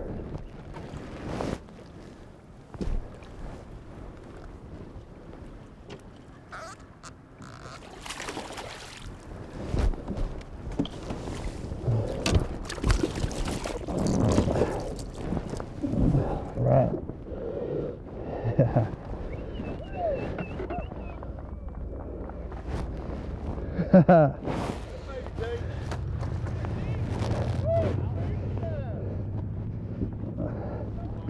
All right. Needed that one. Better one that time, and Dean Rojas making a good move from 12th place all the way up into the 7th place position. Dean Rojas with 12 classics and 3 top 10s, one of those top 10s right here in the state of Alabama.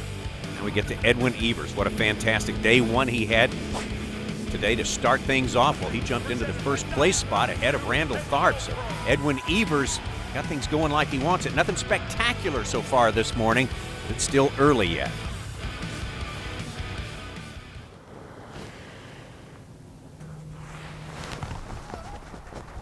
I haven't caught up to him yet. I don't think he's very big. Gosh, dang it. Bigger than I thought he was. Golly. Oh, lost fish right there for Edwin Evers. Can't have too many of those on the second day of the Classic. Still, at this point, he maintains his lead, which he took over a little bit earlier today. Started this day second place by ounces to this man, Randall Tharp. Lives in Florida, but make no mistake about it, he spent his time here on Lake Guntersville. He sure has, and we're going to jump across the river from Goose Pond over to Tharp. And he said 1 hour into his practice time, he knew exactly where he was going to fish this entire tournament. Are your nerves calming down at all? I'm not nervous. The higher the stakes, the more pressure. It seems like the calmer and the better I perform. I don't know why it's that way. I think it's just a gift that I have. Since early in my fishing career, it's been that way for me. I'm pumped up, man. I mean, this is what I live for. This is really for the conditions we got with that flood and everything. This point is just got a little current bending around this corner. Everybody knows on the Tennessee River that current is everything. And these fish have been here. It's just I don't even, it may have hurt this place too, but my opinion, this place has got all the right ingredients. Current, grass, it's a perfect staging area. I mean, I'm sitting right in front of a really well-known bedding area. Biggin. That's a biggin right there, boys.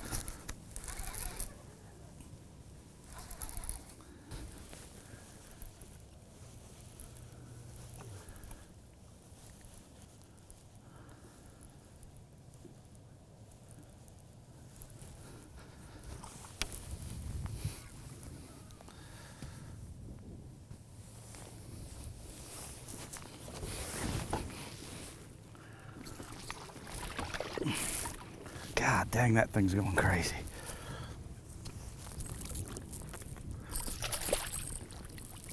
Yeah!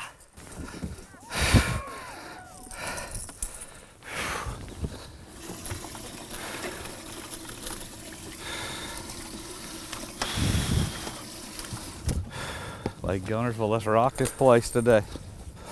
Freaking catch some giants. I refuse to lose. I mean, everybody's got to have a slogan. Ike and Ellie's got 3 or 4. I just refuse to lose. Pretty cool customer for the second day of the Bassmaster Classic, sitting on a lead. Actually, Randall Tharp did just snatch the lead back from Edwin Evers in a back-and-forth game. Third place, well, just a couple of pounds behind them, Ott DeFoe's been moving steadily up the board. Plenty more fishing to come.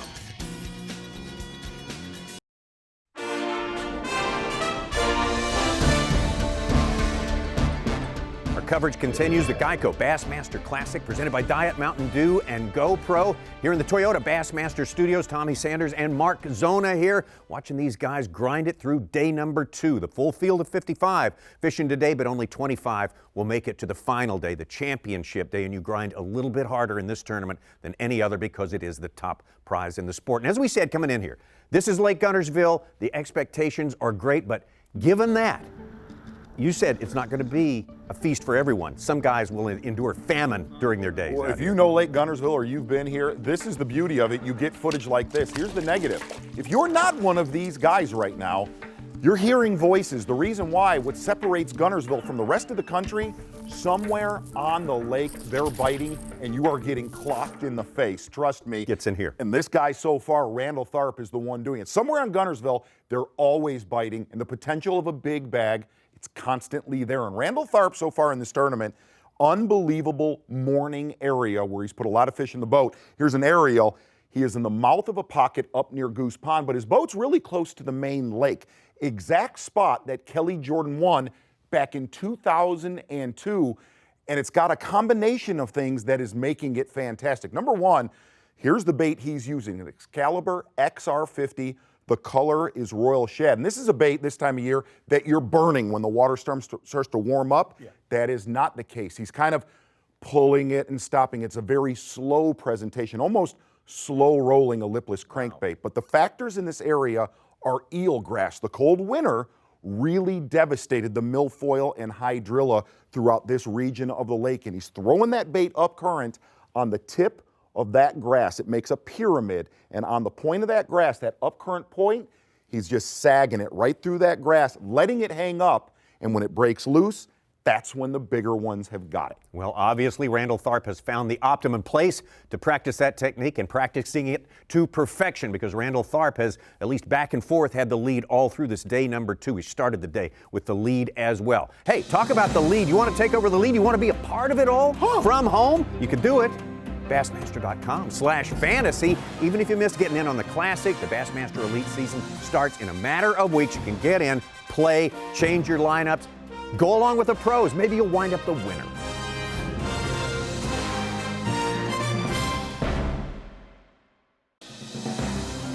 Day 2 coverage, the Geico Bassmaster Classic presented by Diet Mountain Dew and GoPro continues here. 55 anglers trying to make it through day 2. Only 25 will go to day 3. Our leader right now, the man who started the day with the lead, Randall Tharp, 2-pound advantage over Edwin Evers, Ott DeFoe, Jason Christie, and Jonathan Van Dam, rounding out the top 5. Those 5, in fact, and many others in this field, will soon embark in a couple of weeks on the Bassmaster Elite Series in pursuit of Toyota Bassmaster Angler of the Year. Exactly right, and Edwin Evers in the driver's seat almost the entire season. Second to the last day of the season, well, Aaron Martin sees that, showing that that is a year-long race. We're going to get back on the water right now with Casey Ashley fishing down in Browns Creek. And here's a very interesting fact about Lake Guntersville for anybody at home. You look at this pocket, we said earlier, about 10 days ago, that pocket right there, frozen, a sheet of ice over that. And it just shows how fast these fish want to push up shallow. A lot of people get to a lake this time of year anywhere in the country and say, well, it's awful cold, they're not going to be up shallow. It literally takes almost a week. Casey Ashley said he's going through a lot of fish to get to his bigger ones. Might get them started though. I can't just throw in one place and catch them. I have to fish around. You catch one here, one there. It's just isolated grass patches. And I mean, it's not anything you can target. You just got to cover water in there and they'll pull up and you'll make a pass, catch 2 or 3. If you ever catch one, a lot of times you'll catch 4 or 5 real quick and that's it. And you just keep moving.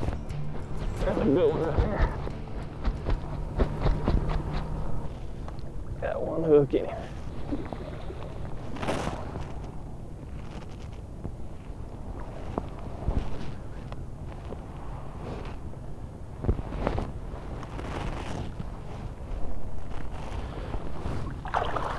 He's a giant, but we need him.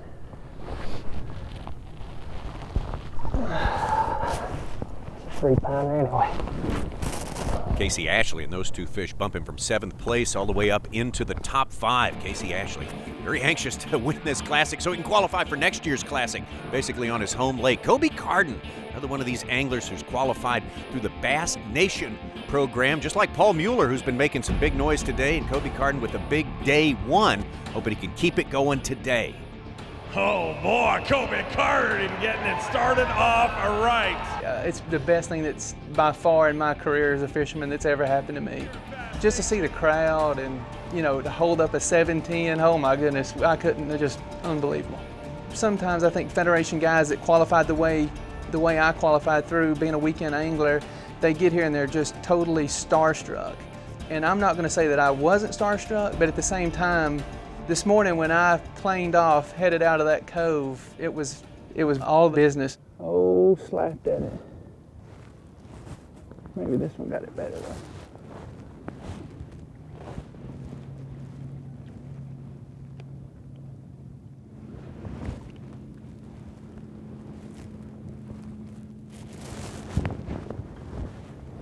It's number 3, pretty good one. Kobe Carden from Alabama with a bit of a slow start this morning, but there he's got it underway and plenty of time left to catch a few fish. Of course, you know we visited Dean Rojas already today. He's got a place he really likes, and he's committed to that spot. Robbie Floyd been with him all morning long. Welcome to Dean Rojas country. This is Seabold Creek. This is where it makes its way into the main lake. This is the area he wanted to go to. The reason is because it's warmer in here. It's getting warmer all the time. Yesterday, it was about 58 degrees. Today, he's hoping it gets up to 60. The water is nasty looking. I mean, there's a lot of stuff laying around, but he said that's a good thing. A lot of mats, warm water. It can be dirty. I don't care. The fish are going to be working their way in here to spawn. It has all the conditions that he's looking for, and we might even see a frog being thrown here shortly.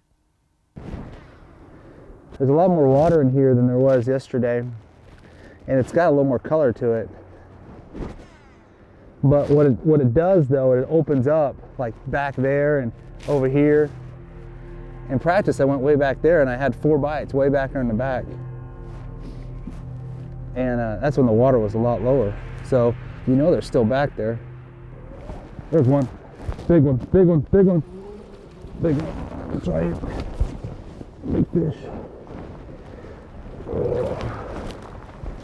Yeah. Well, he's not that big, but.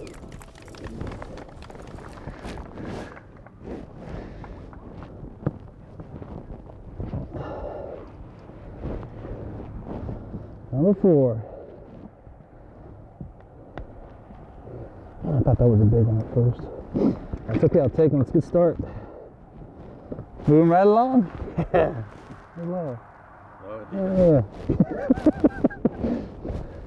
Dean Rojas doing a little camera work right there. From there, head back up the lake with our Bass Nation angler Paul Mueller, who had a horrible day 1, just under 10 pounds, starting the day off big here, and the biggest change that Paul Mueller has made. He was throwing a 1/2-ounce lipless crankbait almost the entire day. Made a little switch here on day number 2, going to a vibrating jig, and so far, Paul Mueller, everything Paul Mueller is catching right here is going in the live well, guaranteed to make it to the scales. It's tough because when you find an area like this, the more. Oh, I just had one. You got it? Yep. Come back and got it for you. There you go. Thank you, Lord. Yep. It's gonna get ugly here in a minute, man, if there's a school of these. I know that.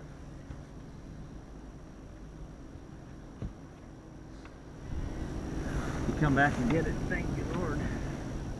It's a big one, too.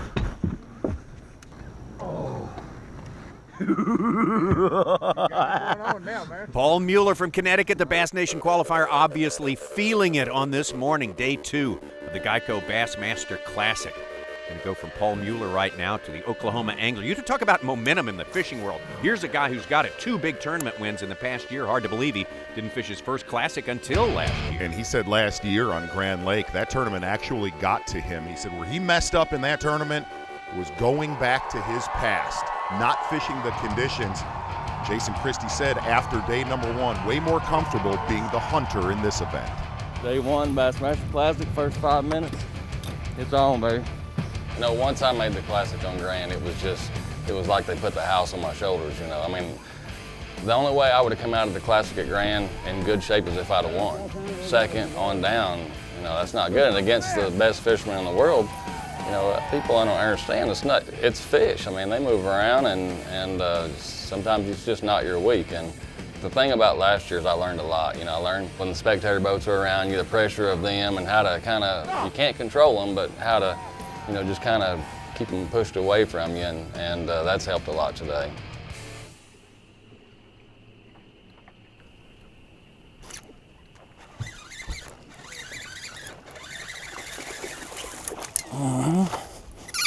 That'll work. Just had a hunch. Number 3. Jason Christie, as he said, feeling more comfortable this year, feeling more comfortable about day number 2.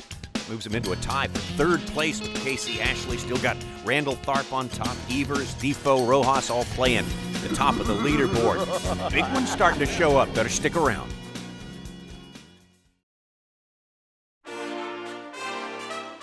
Geico Bassmaster Classic 2014. As you can see, this is the 44th edition of this important tournament. These guys fish a lot of important tournaments during the course of a year. But as far as the emotion, as far as the anticipation, as far as the importance of every fish, especially a big one, oh, it's just off the charts. Everything is blown up big time at the Bassmaster Classic, and we are seeing big things happen here on day number 2. Tremendous talent here. Here's one of them right now. Ott DeFoe of Tennessee, former Bassmaster Elite Series Rookie of the Year, won the All-Star as well. And so many anglers in this tournament right now looking for clean, stable water. Not the case for Ott DeFoe. He said that watercolor right there over his shoulder, he said that is the color he is looking for, concentrating on about 3 or 4 different bridges, and Robbie Floyd's with him now. Over here in North Saudi, I just saw Jason Christie as I made my way in, and now I've caught up with Ott DeFoe. Yep, the water's dirty. It's a little warmer, everything we'd expected. Ott's been actually throwing a lot of crankbait today and a lot of riprap. That's what he's targeting. He said, yeah, I caught 1 fish on the jerkbait, but a lot of riprap. He seems to be targeting those rocks. It might be dirty water, but the fish are biting. He already has 18, and he's trying to catch up, but it looks like he might have one on here. Dang it. Gosh, dang it. Had one on there, it got me in something. I could feel it trying to go the other way. Dadgummit.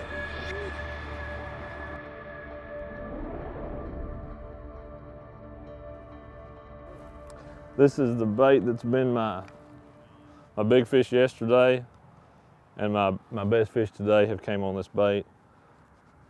I have caught a few fish today on a jerk bait as well. Caught a lot of fish on my big fish yesterday and today. Both came on this DT6. What I've been doing, I've been fishing funnel areas, been cranking riprap. Like I said, I caught a few fish on a jerk bait today. One of the areas I'm fishing, it actually cleared up a lot and couldn't get them to bite a crankbait there, so I had to switch to a jerk bait. But the other places, it's been all about a crankbait. It's a reaction bite, and these fish aren't wanting to feed. There we go. Stay on. Stay on. Stay on, fish. Be big, too. I'm coming to the back. Yes, that is a good one.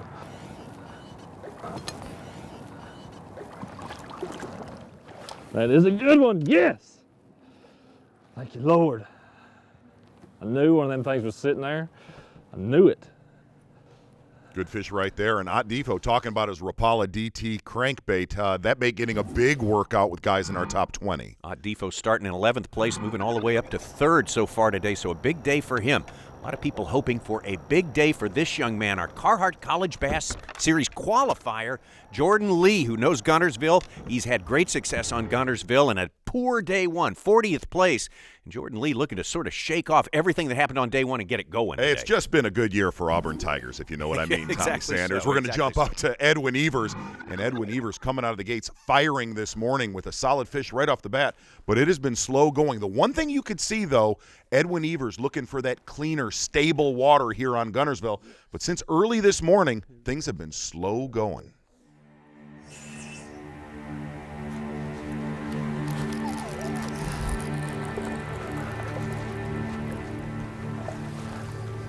It's a little one.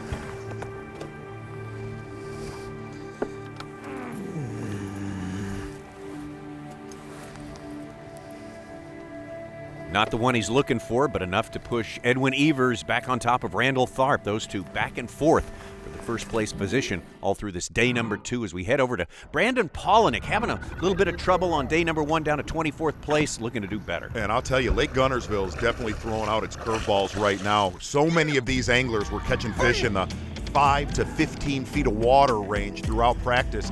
These warmer temperatures today see Brandon Polinick. A lot of our anglers, Tommy Sanders, just said they're going on autopilot, scrapping everything they did in practice.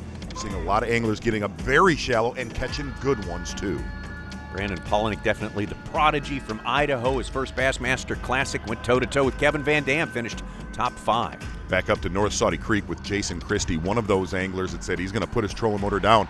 In this area, the reason he's concentrating here, one of his practice days, he saw a 35-pound stringer. You can tell right there, little tweaked out, still searching for that giant school of bass. Big one.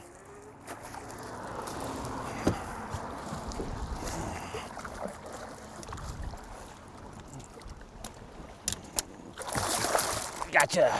Oh, he came off. The plug broke. Awesome.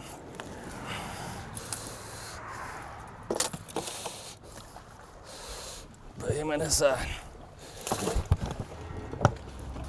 The plug broke when I lipped him. I think it hit the side of the boat.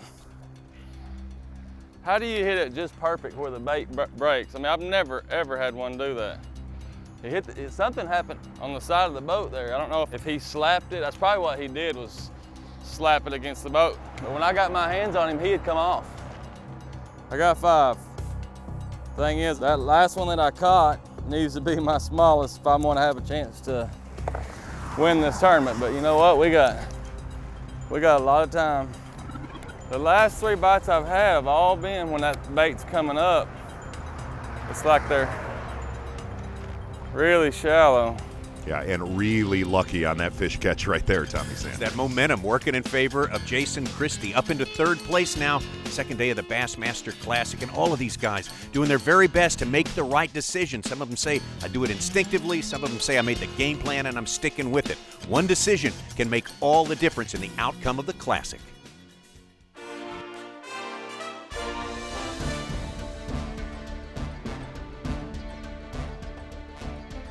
I really get mad at myself thinking about last year, and I'll tell you the story about this. It took a spectator to tell me this. I was coming through Missouri and I stopped at a gas station and have a spectator pull up. I didn't know him. He said, hey buddy, he said, I watched you all 3 days of the Classic. I have a question for you. He said, I watched you the first day. He said, you caught 19 pounds shallow. As soon as you caught 19 pounds, you started fishing deep. You fished deep. The rest of the first day, the second day, and the 3rd day. He said, why did you do that? And I had to look at him and say, I don't know. And I think about that a lot. I mean, I think about it in every tournament that I go to. I thought about it today, you know. You don't fish where you caught them, even in practice sometimes. I mean, you just go, it's instinct. I mean, I think the good fishermen are instinctive fishermen. But the Classic last year, you know, that first day, I kind of fished instinctive. And then once I thought, you know, I had 19 pounds, I'm close, I'm gonna try to knock this thing out. And I thought I could do it deep. But I was fishing memories. The Geico Bassmaster Classic, presented by Diet Mountain Dew and GoPro, is brought to you by Nitro, Bass Pro Shops, and by Skeeter Boats.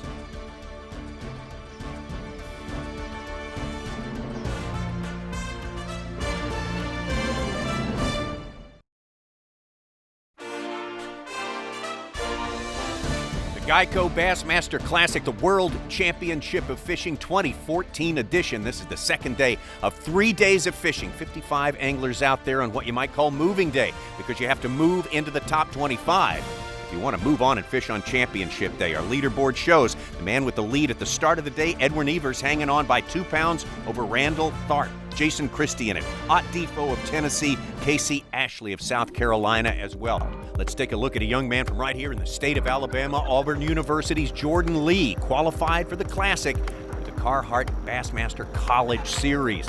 A lot of high hopes for this young man who has a great record on Guntersville. Exactly, up the lake from there, Chad Morgan Taylor. And here's what you can say. You can call this moving day, and here's the reason why. A lot of our leaders' fish have definitely moved right now. You look at almost all the big stringers caught up till now on day number 2. They're anglers that are outside of our top 10.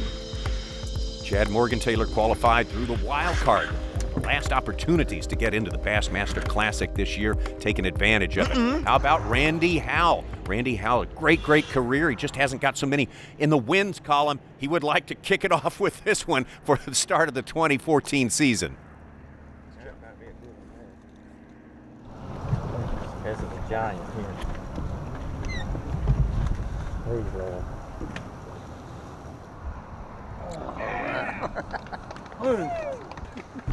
Woo! Bait fell right out of his mouth. That was a good one right there. That's what you need to come back right there. Woo! Good one right there for Randy Howell. And he said on day number 1, I scrambled all day long. I caught a late day 6-pounder. That bass right here on day 2 will keep him in the hunt. Bass puts Randy Howell actually all the way up into 7th place. Up until now, he had been outside the top 10, so things turning around a little bit for Randy Howell. So we get out to the man from Donald, South Carolina. 3 wins with the Bassmasters. Casey Ashley says he wants to win this one really bad because it will qualify him for next year's Classic, which is going to be held on his home lake, Lake Hartwell. Exactly, and on day number 1 of competition, he was one of the first anglers in the Bassmaster Classic to have a limit, and he had big ones. So far today, he has caught a lot of bass, but no big ones yet.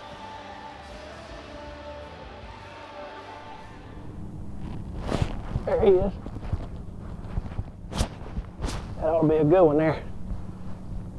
Yeah, that's a big one.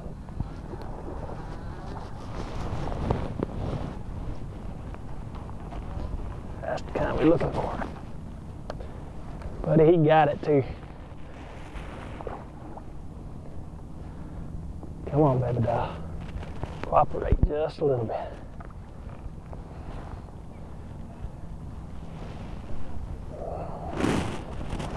Come on over here. Come on. Yeah. That's what we're looking for. Check that out right there, baby. That's the way they're supposed to eat it. It's kind of win you the Classic right there. Casey Ashley, the big one finally did show up, or that one did. Good solid fish right there is going to bump Casey Ashley up into the top 3. Ashley in 3rd place, sir. 2 pounds behind Randall Tharp. Let's move on over to Edwin Evers and something we haven't talked a whole lot about yet, Mark Zona. Something that's really not peculiar to Guntersville Lake. It just seems more intense here. Spectators and other anglers. And I know this is going to sound crazy, but there's a lot of spectators that have no idea that the Bassmaster Classic is going on, and I'm not saying that jokingly. The other side of this is, it's just not happening to Edwin Evers. It's happening all over the lake, and I'm going to tell you, somewhere through this event, they will play a big factor. Hey guys, I'm gonna fish that edge of that ditch, so if you're starting to get in deeper than 2 foot of water, you're gonna be in it. Just trying to let you know, just a ditch that runs in right here. Spectators, I want to just have a little huddle with them maybe, or talk to them. I don't know. Spectators really aren't the bad deal, just if the wind gets to blowing, then they kind of get lackadaisical on the trolling motor and they kind of get up on your grass, so just depends on what happens. Be a big one. I need a big one. Stay on there, fish.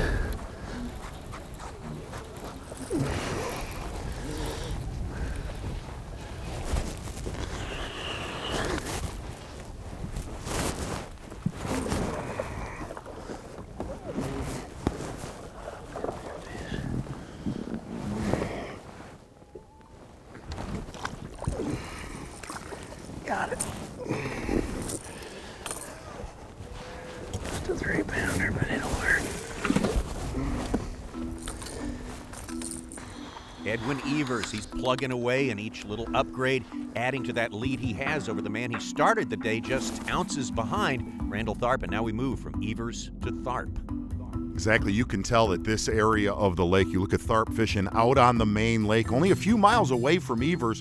You could tell, if you rewind all the way back to Lay Lake when everybody was fishing in Beeswax Creek, back then you knew that region of the lake, that's where it was happening. Well, obviously Randall Tharp, Edwin Evers, Jason Christie, this part of the lake has been the most stable for bigger limits of bass throughout this tournament so far. And Randall Tharp said this tournament is about momentum, and he is starting to build on that.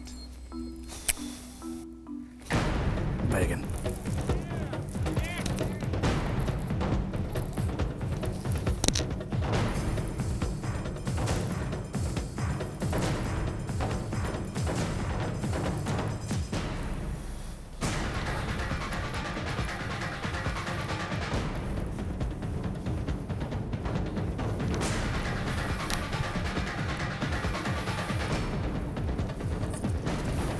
Choked it. Yeah.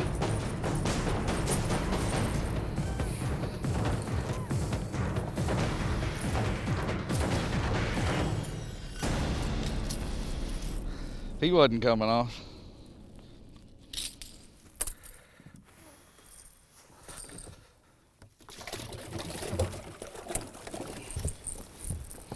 Number 3, baby. Ah, they're not big, but by golly, it's enough I'll be fishing on the 3rd day of the Bassmaster Classic. There he is.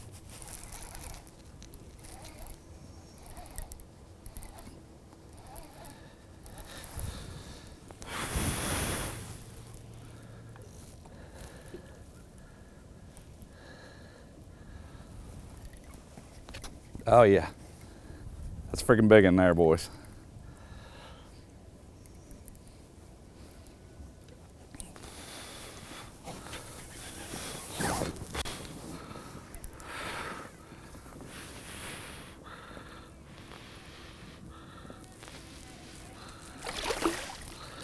Boom!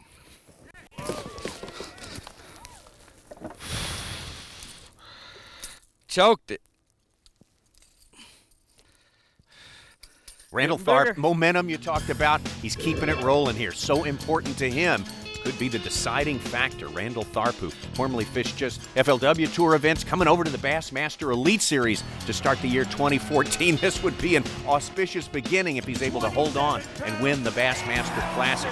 He's excited about it, ready to come over and battle against the biggest names in bass fishing. That's the one of the main reasons I'm fishing bass this year. I mean, there's some guys over here that, you know, Kevin in particular, I think I fished against him 3 times and he beat me twice and I don't like it. I mean, there's some guys on my tour that push me. Jason Christie's always pushed me. Andy Morgan's always pushed me.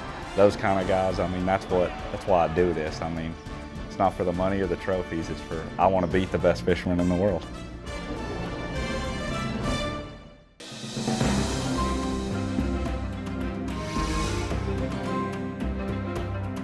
Day 2 of the Classic back in the Toyota Bassmaster Studios. Tharp and Evers neck and neck at the top of the heap to start this day. They've both held their own, but anybody else just about can get into the conversation very quickly because it is Guntersville, and Guntersville has something that no other place has. And if you're going to catch bass like you see right there with Edwin Evers, you need to find this stuff right here, whether it's hydrilla, milfoil. We talked about eelgrass. Grass is the reason Guntersville is so good. Well, here's been the problem. With the cold winter that we had, it almost devastated all of the shallow water grass. If you look at this right here, about 6 feet of water, you see this clump. The rest of it up shallow was dead, almost impossible to find. In fact, a lot of our fields said they can't even find a blade of grass up shallow. It didn't affect that deeper grass, but here's the problem. The fish are wanting to come up shallow. They've been out in 8 to 13 feet of water. They're wanting to push shallow. One of the anglers that found this magic grass, Edwin Evers. And here's the great thing. There's really 2 scenarios right here. He said, I found shallow grass here years ago. It is growing again, and the better situation is his grass is reloading each day right now. Well, Edwin Evers not on the same pace he was on day number 1 when he caught 26 pounds, 13 ounces, just trying to hang in there and currently trailing Randall Tharp. And so far, you know, Edwin Evers, he has some good fish in the boat, but really if you look at his day so far, it's not a lack of the fish not being there. The number one problem has been execution. Geico quotes from the boat. Why wouldn't we get a quote from Edwin Evers? That's who we're hooked up with right now. Edwin, thanks so much for spending just a couple of minutes with us. First of all, conditions today versus yesterday, better than you thought they would be or worse? You know, the bites aren't happening for me today. I've lost a couple good ones. They're not getting it quite like they were for me yesterday. Just trying to make a few adjustments right here. I've moved out to the main river trying to fish some current, and you know, immediately I had a real good one on when I got out here, but I hadn't had any other bites yet. So just trying to fish the corners of some islands and stuff where the current's coming around, throwing a lipless crankbait over the grass. Edwin, if you can describe what that storm, the night before day 1, are there still some lasting effects of that on the water right now? Yeah, you know, there's still some muddy water coming in on the backs of some of those creeks, and you know, the biggest effect they've got a lot of water going through this lake right now. It's, you know, last I checked this morning, it's 70,000, and it's rocking and rolling down through here. Everybody talks about the windows that are going to open up for you throughout the day. When do you see your best window coming time-wise throughout the course of this day number 2? Man, it could happen anytime, you know, but usually this time of year, that afternoon bite seems to be the best. You know, the sun's out and it's going to start warming some things up, and I'm going to go back through some key stretches, you know, right at the end of the day. So, Edwin, the key stretches that you're fishing, when you talk about, we're not talking areas that are 300, 400 yards long. You're talking about key stretches that are very, very small. Yeah, you know, there's just some little key stretches that got a little bit better grass in them, and those are what I've been focusing on, and those is where most of my bites have been coming from. All right, we're going to keep watching. Edwin, thank you so much for those words. We'll watch you and we'll see you at the weigh-in. Thanks so much. Thanks, guys.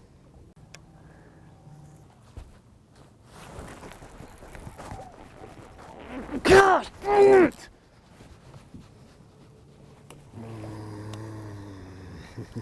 That was a big one. Golly.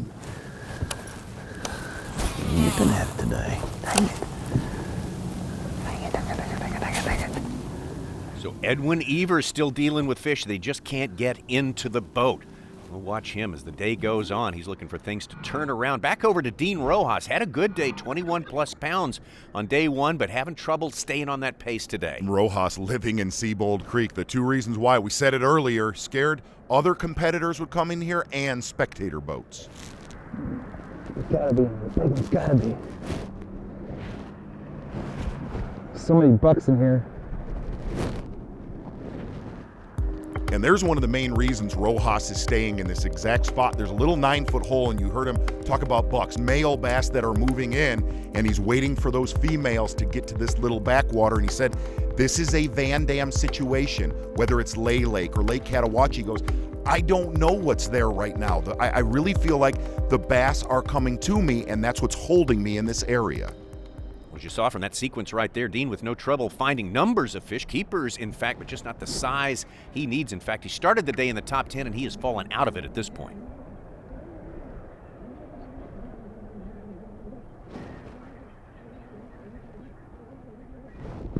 Okay. Biggin.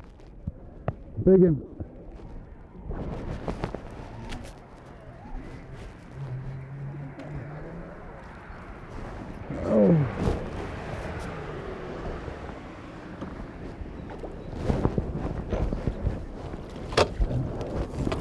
Yes. All right. I still need them bigger though. It's still not big enough.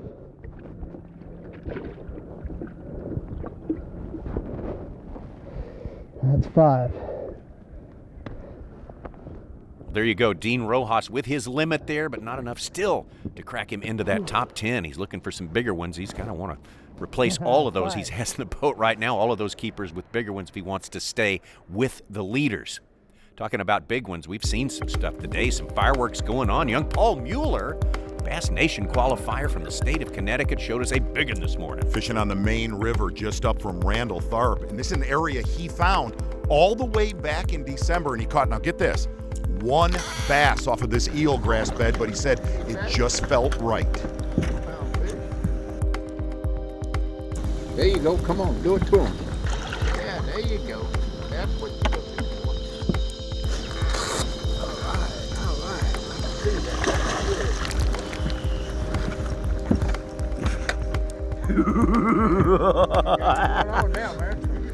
Wait, why was that laugh? I'd be laughing too what Paul Mueller has done so far. He's moved up 40 spaces. Now he's in 6th place from all the way down near the bottom of the leaderboard.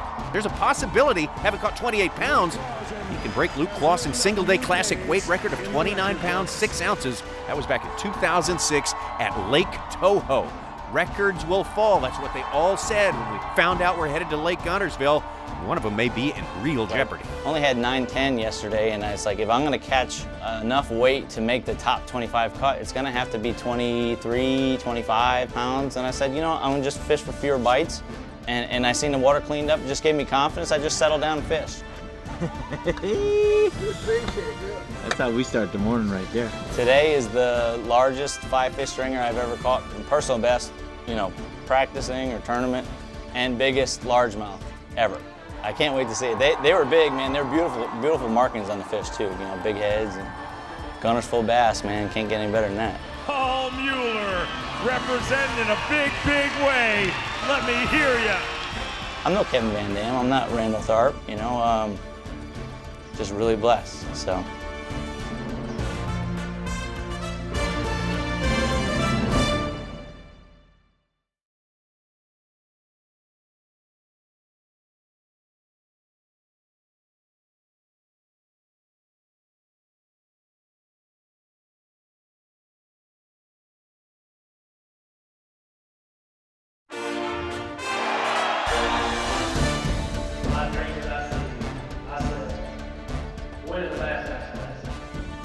It would mean everything. It's a title that I dreamed of holding. Feel really awesome. Hold that trophy up. Your 2014 Geico Bassmaster Classic champion. Geico Bassmaster Classic, 2nd day of competition. Randall Tharp with a small lead over Edwin Evers, but now running into some problems.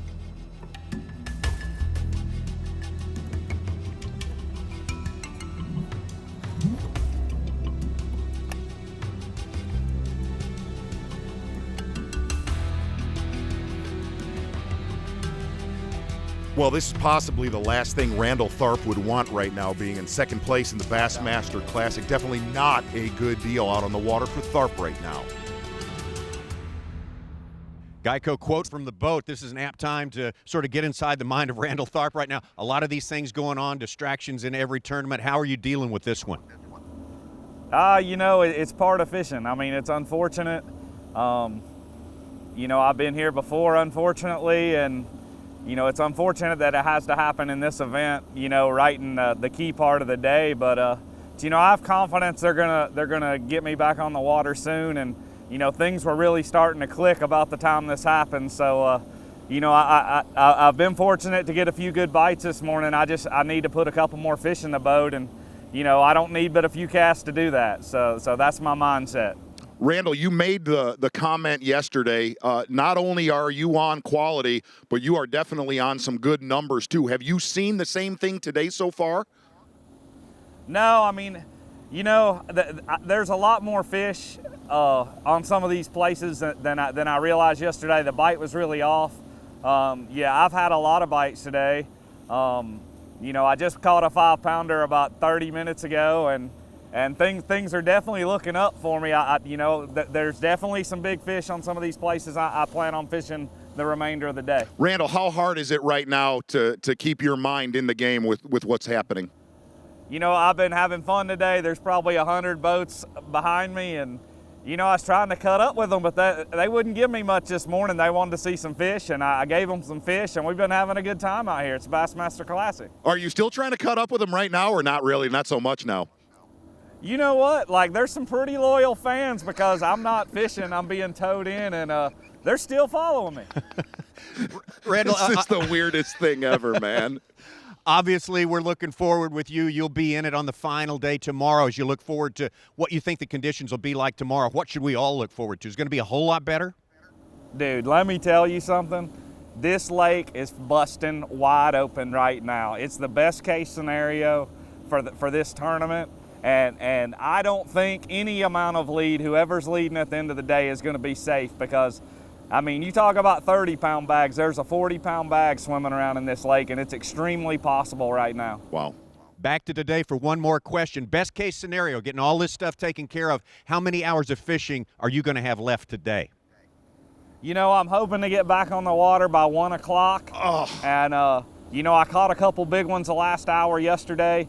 All I need is 2 big ones to, you know, to have a good bag of fish again today. So hopefully I can get a couple bites this afternoon. Well, like you said, it doesn't take much time. Hope that's the case. Thank you so much for your time, Randall Tharp.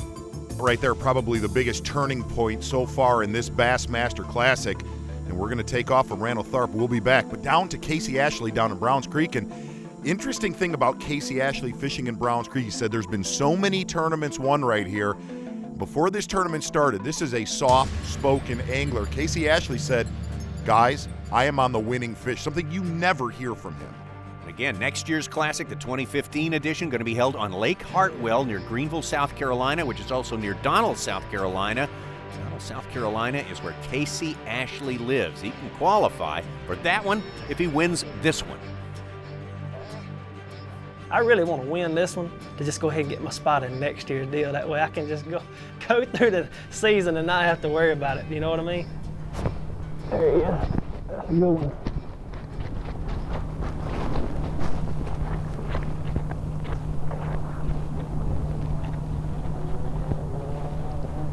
Come on, baby. Stay on there.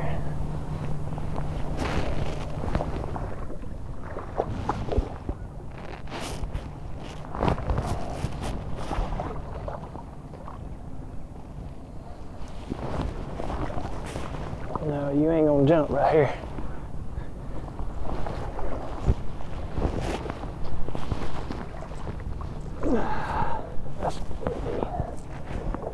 That's what we need.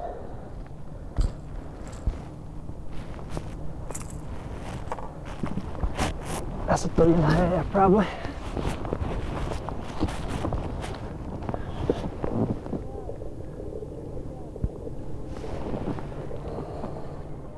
Casey Ashley moving up into 4th place. As a matter of fact, that's where he started the day after yesterday, tied with Fred Rumbanis for 4th. Starting to see some bigger fish come in right now. And we said later in the day, that's when it was going to happen. Over to Jason Christie. And Christie, here's something on day number 1 with Christie. He caught 5 bass and caught them on 5 different lures. You can tell listening to Jason Christie right now, he's having to adjust big time. You know, in practice, I was just throwing a money minute, but the water was clear. Now I just feel like I got to put it on something to give it a little sound. I don't think the fish would leave, but I think it may have done something to the shad, because that's the reason that they was here, was because of the shad. That's how I found these fish. Birds were diving, pulled in here and started fishing and got some bites.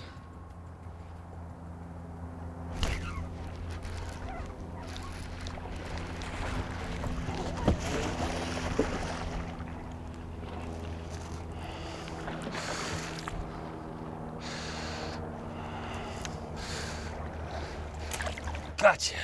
Gosh, that's the one we need right there. Put the poles down.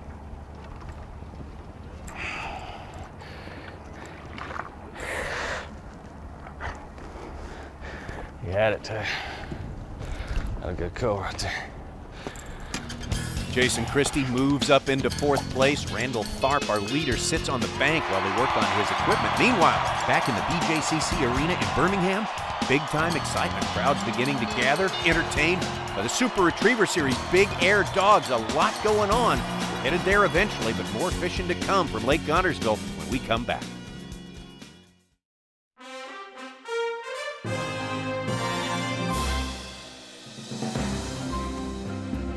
Making the Classic is a blessing. To come this close is awesome, but I won't take it. Nobody ever will be able to take it away. My dreams, I see myself winning the Bassmaster.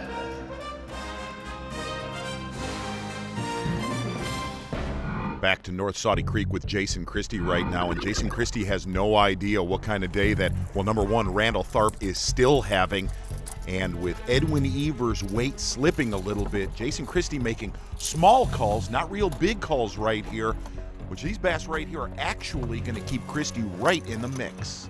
This call right here is going to move Jason Christie up a pound, but he remains in 4th place. Randall Tharp, still our leader. You know, with what I got, I'll fish tomorrow, but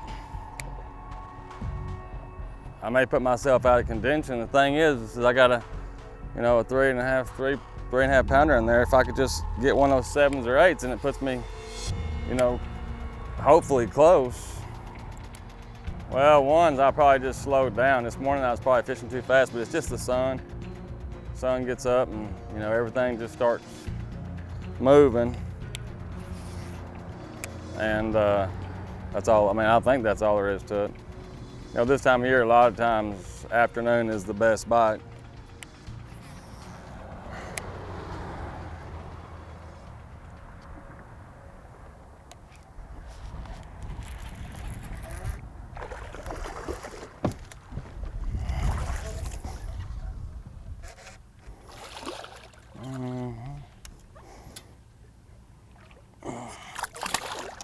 Golly.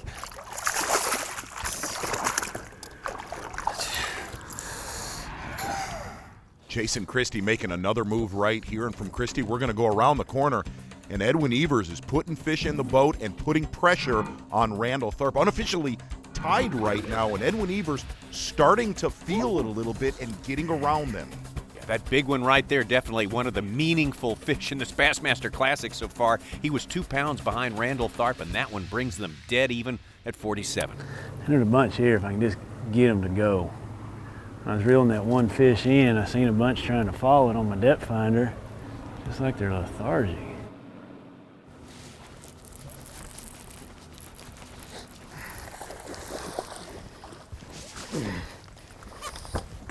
Good time for it to come off.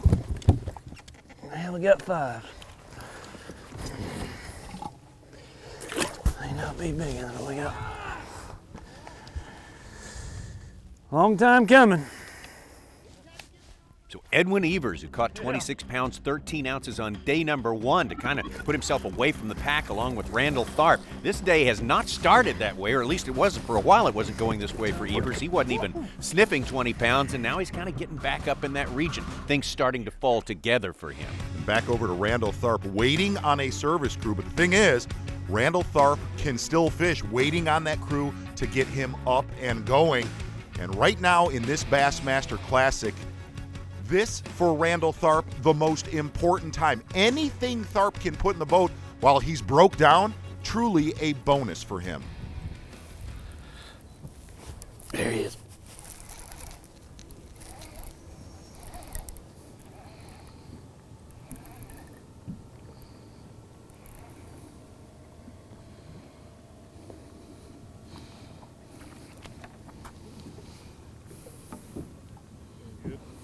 Feels like it's pulling hard.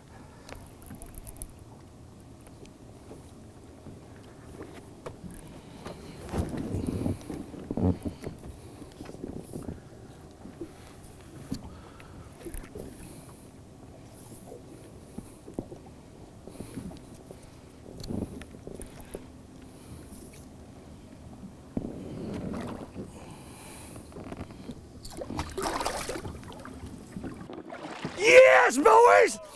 Boom!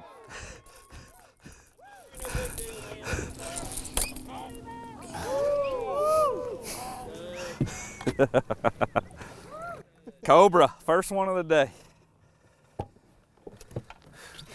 Somebody might have to tow me in, but I believe I'll be fishing tomorrow. Unbelievable. What are the odds in the first place?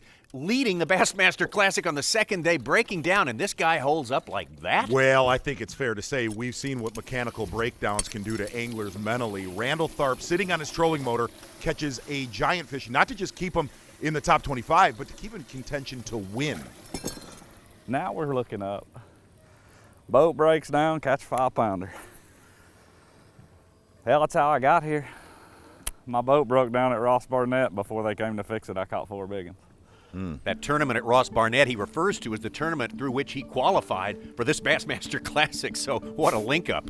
Well, the service crew going to arrive and get Tharp going, but here's the biggest problem with this. He needs to put his boat on the trailer so they can work on his motor, and he is not fishing now. He is basically dead in the water for about an hour and a half. That 5-pounder he caught waiting was huge. You know, I pulled up on my first place and caught a limit fairly easy. And, you know, I'm even now, as I'm watching parts of my motor being thrown in the dirt, I am pretty calm. Hey, I think I'm still going to have a chance tomorrow, regardless of where I stand at the end of the day.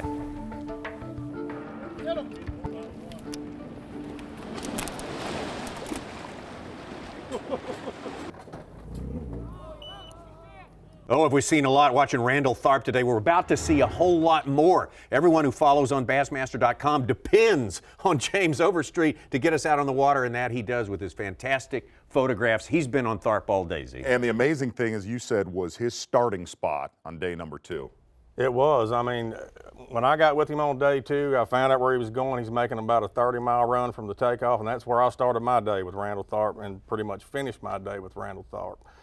30-mile run, 100 boats followed him, and this is the spot that he counts on to catch his limit before he makes and begins his milk run every day. And the interesting thing is, you said every time he'd leave there when he had a limit, that spot got a little bit more help every day. Well, it did. I mean, he's already putting a lot of heat on this spot, making a lot of casts, going through a lot of fish on this place, and then I just happened to kind of lay back and let that 100-boat flotilla take off and watch. I happened to see what happened when he left. 5 or 6 boats pull up on his spot. We got a few people fishing, they're churning the water, and this is skinny water, so it's not helping him. He breaks down, and in Bassmaster Classics, you are the Captain Sizzle of covering breakdowns. You said this was different than any other breakdown that we've ever seen. Well, it was. I mean, but from the standpoint that the way he handled it, I mean, usually a guy is pretty much, if he's going to twist off, he's going to twist off when he breaks down. Because, I mean, you know, he's pretty much helpless. And he's out in the middle of the main river channel. He's got a long way to go to get to a ramp, and he ends up on a tow rope, and he's down for 2 hours at a boat ramp waiting to get his motor fished and get back out on the water with the lead in the Bassmaster Classic. But the guy just handled it great. He gets back up and running. One of your most telling photos was the Browns Creek Bridge. Spectators close to him. He talked to him all day long, you said. Even during the breakdown, and the thing about it was his spectator boats all follow him to the ramp on a rope, and they stay with him. Well, he's up there sitting in his boat while they're fixing the motor, you know, like it's just an average day, and he's visiting with everybody, and he just handled it great. That is fan loyalty right now. You're loyal to James Overstreet. If you watch Bassmaster.com, check out all his photos all over the website. Hey, fishing time just about done. The weigh-in is on the way. We'll be right back.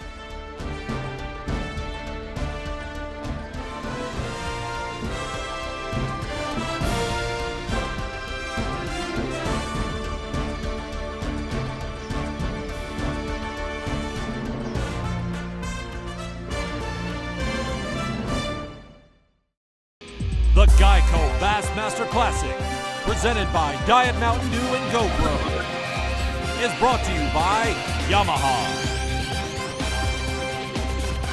Evan Williams Bourbon, and by Abu Garcia. The fishing time is over on day 2 of the Geico Bassmaster Classic. The crowd is in place. The Birmingham Jefferson Convention Complex, and the crowd is rocking because who has arrived? We watched him all day. Paul Mueller out there bringing in big ones. Can he break the record for 5 fish in a single day at the Classic? 32 pounds, 3 ounces. Paul Mueller representing in a big, big way. Bass Nation, let me hear you. That does it. That breaks the record. 32 pounds, 3 ounces, eclipses Luke Clausen's 2006 record of 29.6. Now on to Tennessee's Ott DeFoe. He started the day in 11th place, but he has upgraded today. Day number 2, 22 pounds, 11 ounces, a brand new leader in Ott DeFoe, 43 pounds, 5 ounces. Ott DeFoe with a solid day 2 stringer, and over to Randall Tharp, who would make it back to weigh-in and salvage his entire classic. 19 pounds, 13 ounces, and Randall Tharp is your Geico daily leader. He is leading the Geico Bassmaster Classic. Now Edwin Evers, who started the day just ounces behind Randall Tharp. He started slow, but his day picked up. Did it pick up enough to take over? 20 pounds, 9 ounces. He has exactly what it takes. And we have a brand new Geico leader here at the Geico Bassmaster Classic. Edwin, you are leading the Bassmaster Classic. I know you have dreamt of this opportunity your whole life. Tell me what's going through your mind. Roller coaster of emotions, guys. Let me just tell you, I struggled really, really bad today. You don't look at those fish and then, man, I'm so happy they weigh that much. I can't see straight. I can't wait for tomorrow. You know, anything can happen in Bassmaster Classic. You know, that one guy there proved that we can catch 30 pounds out there, and I'm going to go swinging as hard as I can tomorrow and see what happens.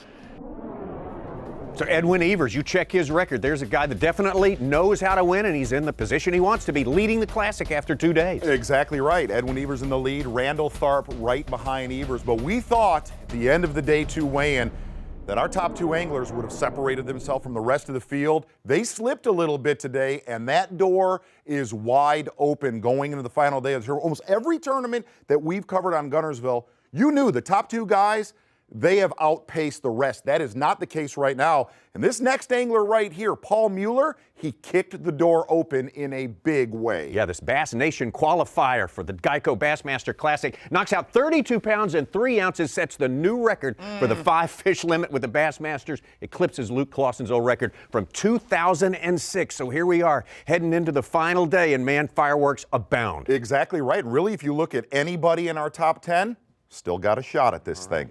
It will be great. The final day, it's Guntersville. Check the action tonight, 8 p.m. Eastern Time on ESPN2. Yeah! Gotcha. Yes. Here's the way to start the day right there. That's what you need to come back right there. Looking forward to our going to join our anglers in just a minute. Stick with us, ladies and gentlemen.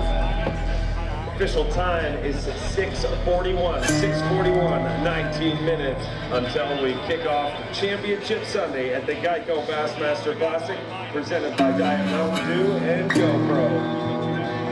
It's not about the money. It's not about anything else but that trophy. Just that trophy is something that I would have in my possession this long. Now just 25 remain. One of these anglers will be hoisting that trophy over their head this afternoon, and for the rest of their life be known as a Bassmaster Classic champion. I've spent a lot of Sundays out here on this lake fishing, and I'm going to treat it like any other day, and I'm going to go try to catch the 5 biggest fish that swim in this lake.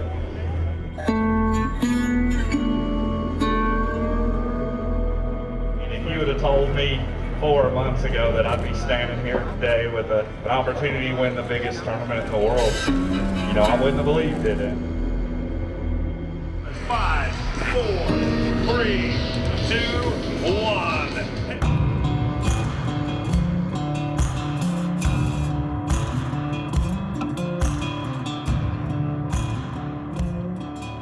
That's one of the main reasons I'm fishing bass this year. There's some guys over here that, you know, Kevin in particular, I think I fished against him 3 times and he beat me twice, and I don't like it. Look at them apples, boys. Yeah! I'll be honest with you, I like Randall. I don't have anything against him. I'd like a bass guy to win it. You know, somebody that we fish against, compete against all the time. You know, he probably, you know, all the FLW guys, they want an FLW guy to win. I promise you, there's a lot of competition between the two. In my dreams, I see myself winning the Bassmaster Classic. Yeah, that's right. Childhood dream. You don't understand how close. I mean, it's just, it's... Holding both major championship titles at the same time, it would mean everything to me. You want to have that perfect story, magical day on the third day with the TV cameras rolling. Make some history.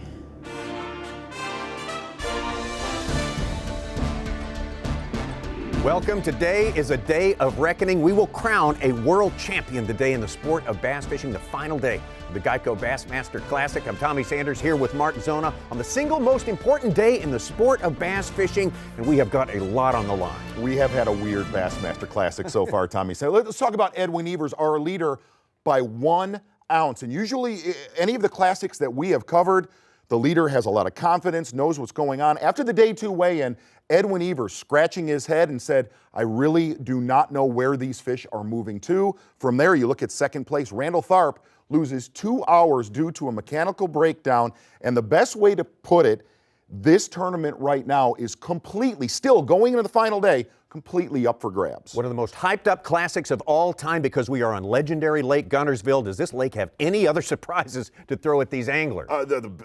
Really, you look at what some anglers did on day number 2. There was huge sacks caught. We had the all-time weight record caught for a 5 bass limit. Guys were gambling, and the guys that were gambling were not our leaders. All right, could definitely come down to the last cast. We start with 1 ounce separating first and second place. In first place, Edwin Evers. Robbie Floyd caught up with him at the takeoff. The day 3 leader by the slimmest of margins, only 1 ounce. The emotion that's running through your veins right now. Wow, we're at the Bassmaster Classic, guys. Look at the people. I mean, I'm just so excited to be here. This is something I've dreamed of literally when I was able to read. My dad taught me to read with Bassmaster magazines. He saw the passion I had in it, and he knew that I would get involved in it. And looking through those pages and seeing Guido win and seeing the different people win is something that I've just burned and wanted inside of me ever since then. And you know, today is the closest chance I've had at that opportunity. And you know, I was just telling you earlier, I'm going to go do everything I can. I want to fish my day with no regrets. Now, if that's enough to win, then that's a dream come true. But at the end of the day, if I have no regrets, if I've made good decisions, if I've executed, made great casts, that's my whole goal throughout the whole day, is just to fish as clean and as best as possible. Are you going to change anything that you've done the first 2 days? I'm going to expand the water. You know, I'm hoping today the lake opens up a little bit more. I'm hoping that there's some stuff that that doesn't get fished near as much. So I'm going to definitely just try to open the water up a little bit if it's not working in the initial area. Have fun. He's the leader on day 3 by 1 ounce. He should get some spectator pressure today.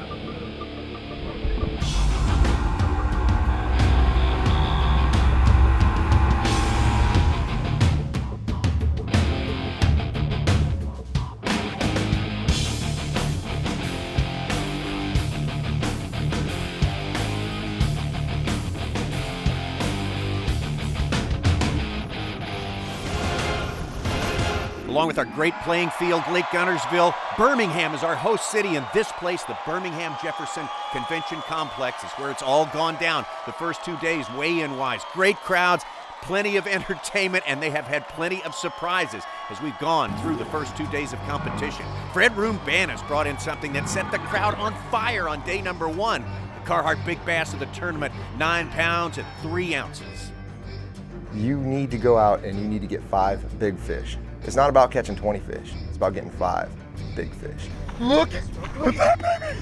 Yeah, Bassmaster Classic! Come on, come on. B.A.S. would slip a little on day number 2 over to Ott DeFoe. Slow, steady, and quiet. And on this final day, he knows he has put himself in a position to win. Within 10 pounds on Lake Guntersville, anything can happen any day of the week. I mean, this classic could be mine. That is a good one, yes! Edwin Evers, he's definitely an A-list angler. He's good everywhere he goes, but a special relationship with Lake Guntersville. He knows this may be one of his best shots at the Classic. It can happen. I have faith that it can happen. You know, I've seen it happen. I've been doing this 13 years now. I mean, it doesn't matter. You just have to catch them. Woo! Behind Evers by 1 ounce, Randall Tharp, one of the most dangerous tournament fishermen in the country right now. And Randall Tharp, he knows he is one day from the biggest tournament ever. There's no other tournament like this one.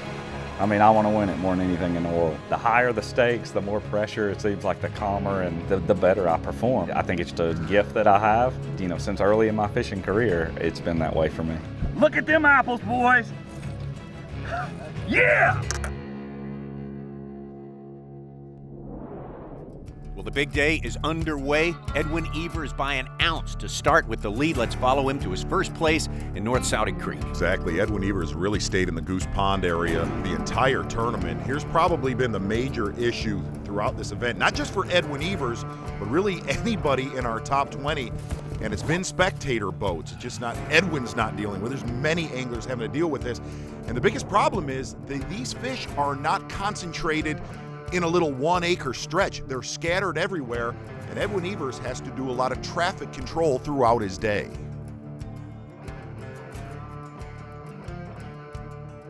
Hey guys, I'm gonna fish that edge of that ditch, so if you're starting to get in deeper than 2 foot of water, you're gonna be in it.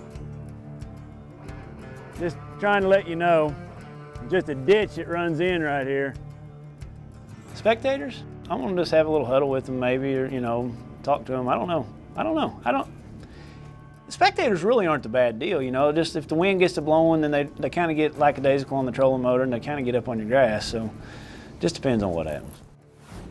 2014 Bassmaster Classic, final day. This is the pocket I've been fishing previous 2 days. It's just a big spawning pocket. It's got a big main bar in the middle. There's some good grass in it. But right here across the mouth of it is an old road that crosses. It's got some rock. It's a perfect staging spot for bass that are moving up in here. And yesterday afternoon I caught a really big one right here on this thing. So I thought I'd start here this morning, trying to manage the spectators a little bit before they all ran over it, trying to see if I can get a bite. I'm gonna throw Carolina rig and probably a big Magnum shaky head and probably a few crankbaits on it for 15, 20, 30 minutes this morning and just see if I can get one off of it. There's actually a few grass patches on it, but man, it's a perfect spot to catch some. I'm seeing some big old fish down there. Tournaments are won on spots like this right here. Be a big one. Be a big one. Oh, baby. Come here. I don't know what I got, but I got one. Threw the old jerkbait out there. Oh, it's a good one. It's a good one. Oh, fun. Look at that, would you? Wow. I'll take it. Thank you, thank you. Oh, about got the rod in the water.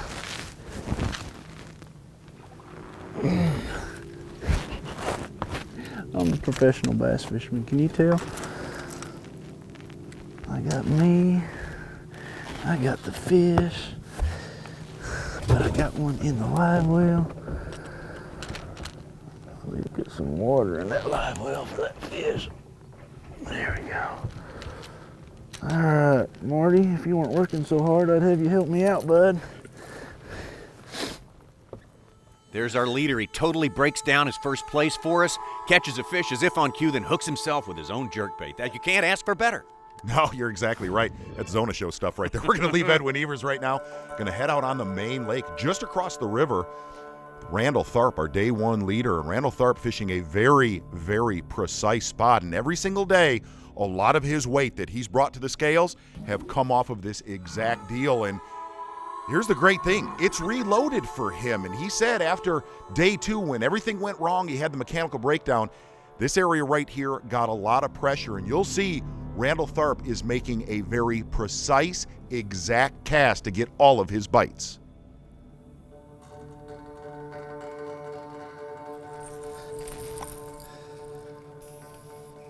And I know you think I'm crazy, but remember yesterday morning, these fish will track this bait. I've seen that make a difference this time of year here. I need all the help I can get, you know what I mean?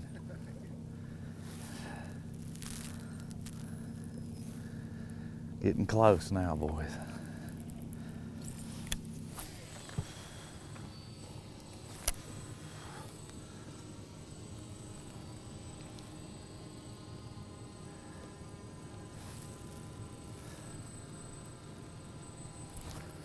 That's a big one.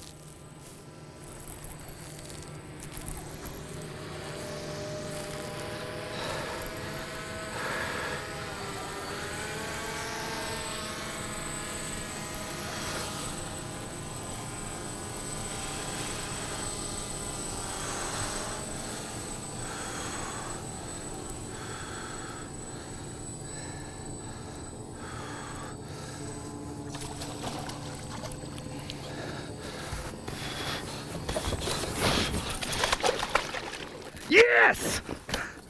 Boom!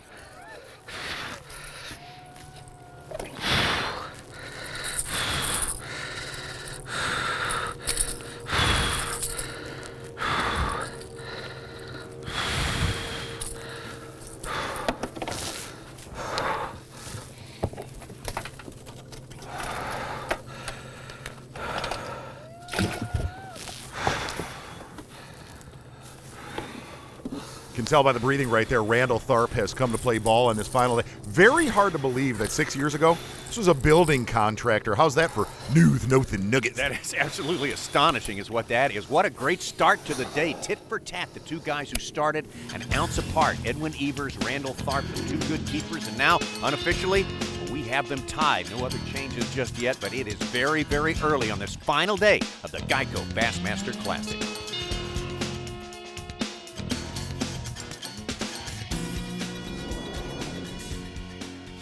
The Geico Bassmaster Classic, presented by Diet Mountain Dew and GoPro, is brought to you by Skeeter Boats, Bass Pro Shops, Humminbird, and by Toyota.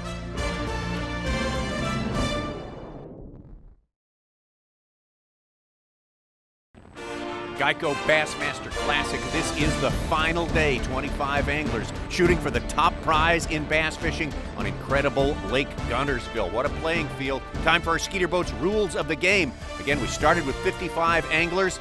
They've gone for 2 days. We cut the field down to 25. But the greatest 3-day total, 5 fish a day, is what wins the Bassmaster Classic. All the money, all the prestige, everything else that goes with it. There's been a bomb to go off on this lake, I can tell you right now. We had our two leaders within an ounce of each other, still basically tied, but the story of Randy Howell in 11th place has got to get our attention. Randy Howell running up to Mill Creek. Biggest decision we've seen in the Bassmaster Classic. Something tells him, don't go there. I'm going to go back down to the bridge in the back of Spring Creek. And well, if you're sitting at home, you'd say to yourself, why would we do this with a guy that's sitting in 11th place, way out of the lead? Well, what happened here for the first 45 minutes of the morning on this final day, indescribable. You said it, Tommy, bombs went off. Well, they did in a big way. Randy Howell finished his day number 2 right here on this riprap. Caught a 3-pound bass on day 2, and something told him you need to go back there to start the day, and things started off very quick. Randy Howell put a few 3 to 4 pound fish in the boat, but he had no idea the size of the school of bass sitting on the Spring Creek Bridge. For the first 45 minutes, Randy Howell was setting the hook literally either every cast or every other cast. The great thing is, you look at that bass right there, they only got bigger through the morning. Randy Howell right here with a Lake Guntersville stud.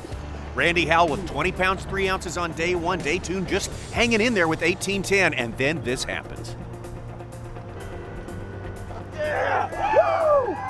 Woo! Yeah!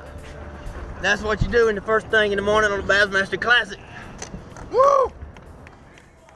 This is so awesome right here because you never get a crowd to be able to see you fishing, but from this place here, I got probably 70 to 100 people on this bridge watching me catch these fish, and it's a magical morning in the Bassmaster Classic. We just need 7 pounders now. I'm talking to a GoPro right here, not myself, y'all. I am about to go crazy, but not quite that bad yet. Randy Howell could be forgiven for talking to himself or just about anyone else. What has happened here? We had our 2 leaders to start the day, Evers and Tharp, tied 50 pounds apiece. Randy Howell is now 13 pounds ahead of those 2. The whole complexion of the Classic has changed. Absolutely has. Back up the lake right now, Ott DeFoe, and he has lived fishing these ripraps all week long, and he knows he needs to change something, get on a big school of bass, just like Randy Howell has this morning. Within 10 pounds on Lake Guntersville, anything can happen any day of the week. I mean, this Classic could be mine. To come this close, it is awesome, but I want to finish. I mean, I was just expecting the rod to just load up.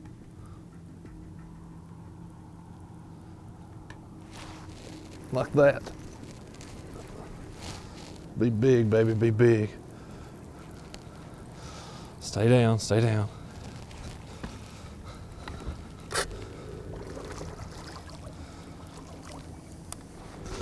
I ain't got to look at it yet. It's a pretty good one. Stay on there.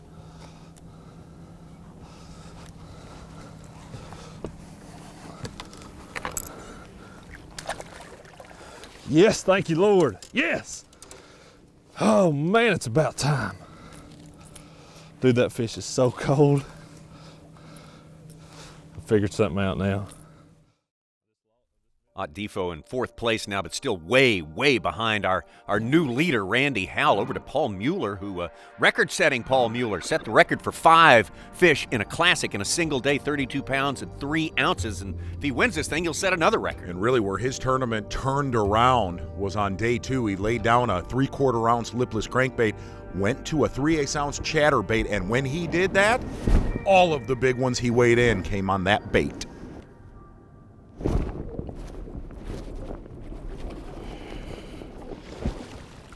That one is unfortunately not going to make the dance today, but it feels good to get a bite anyway. Chatterbait fish right there, and a vibrating jig really has been a major player with a lot of our anglers in our top 10 this week. Mueller, great day too, holding his own today, but started out 6 pounds behind the leader. Now he's 13 pounds behind Randy Howell. Got Randall Tharp if he knew what was going on. What a great tournament he's had. Day 1, he brings in 27 pounds, 8 ounces to take the lead over Edwin Evers. Holds his own through troubles on day number 2 and comes out today and seemingly shook it off and gets off to a quick start. Gets to his primary area, puts a good fish in the boat. Randall Tharp said he feeds off momentum and rhythm. Well, this morning, feeling it in a big way. It's freaking game on, baby. Boys better freaking catch them because I plan on it.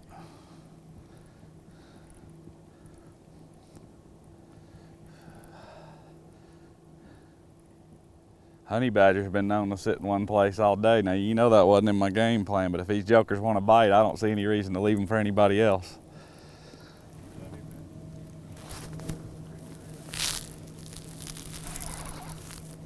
Please stay hooked up. It's a big one.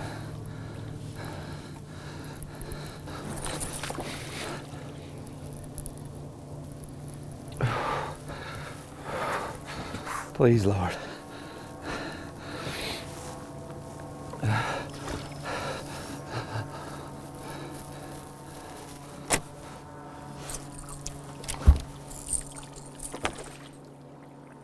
Yes!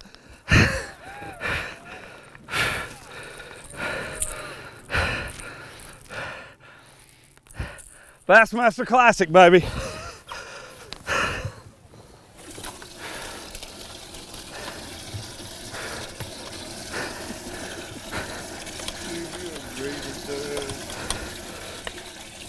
I'm about to have a freaking heart attack. If I die, dude, you'll just tell my wife that I was happy when I went. And I love her.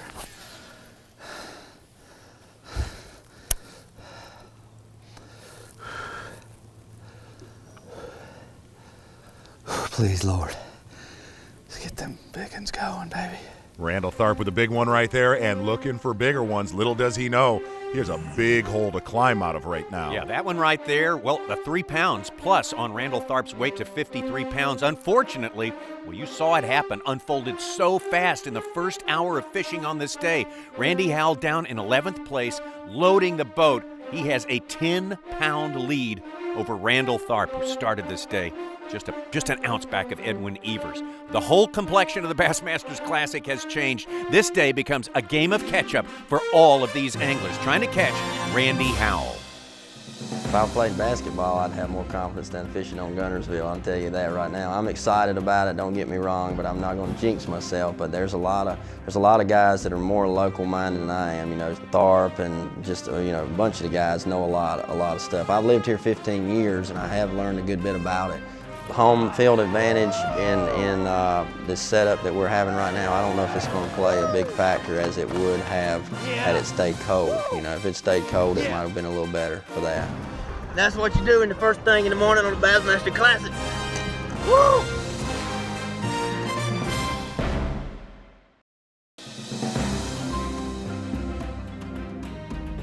Geico Bassmaster Classic presented by Diet Mountain Dew and GoPro. This is the third and final day, championship day. What we've seen here, Randy Howell has come from position number 11, back of the leaders 9 pounds, and turned this thing upside down. Take a look at Randy Howell now, 10 pounds ahead of the 2 anglers who started the day within an ounce with the lead, Tharp and Evers. Get on the water right now with Howell. Randy Howell, like you said, nobody in the field or the media saw coming what Randy Howell did early this morning. Now, don't get me wrong. You look at Tharp and Evers, they have a lot of room to build and grow throughout the day, but Randy Howell unstoppable, and our Robbie Floyd is with him now.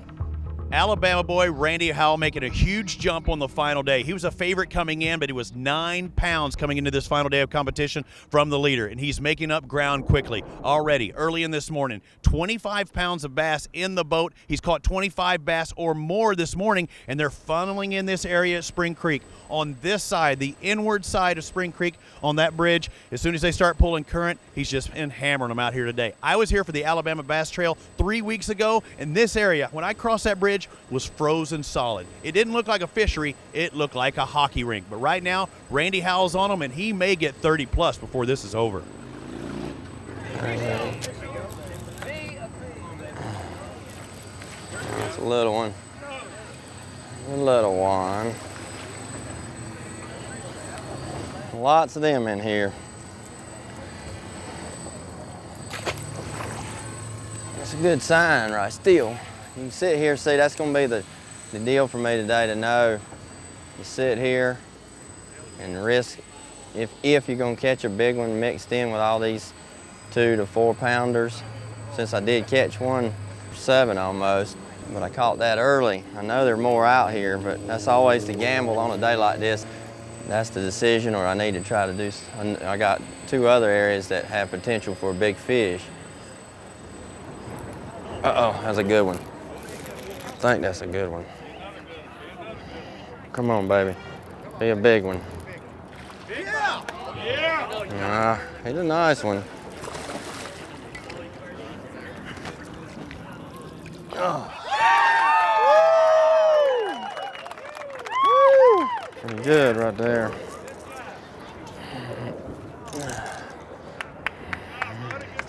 Nice one. You don't get it. Randy Howell, the only problem he has right now, he's going to need big bass to make a cull the rest of the day. Well, he will cull with that one, making a cull for 1 pound, and that puts him now 11 pounds ahead of Randall Tharp. Here's the guy who really blew it open yesterday, Paul Mueller, the Bass Nation angler who set the record, 32.3 pounds, 5 fish, single-day record for the Bassmaster Classic. I had the largest 5-fish stringer I've ever caught, personal best, practicing or tournament, and biggest largemouth ever. They were big, man. They were beautiful, beautiful markings on the fish too. Big heads and Guntersville bass, man. Can't get any better than that. I'm here for the ride, man. I'm gonna fish as hard as I can, and the good Lord has blessed me, man. I'm just enjoying it,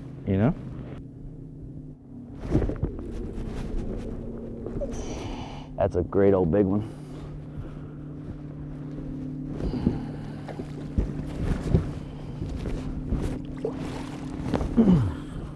Final day, Bassmaster Classic. Thank you, Lord. How about that, boys? Absolute giant for our Bass Nation angler, Paul Mueller, on a chatterbait. And right now, Mueller and Howell exchanging blows. Yeah, Mueller, based on what he did yesterday, among that pack who's chasing Howell right now, may have the biggest potential.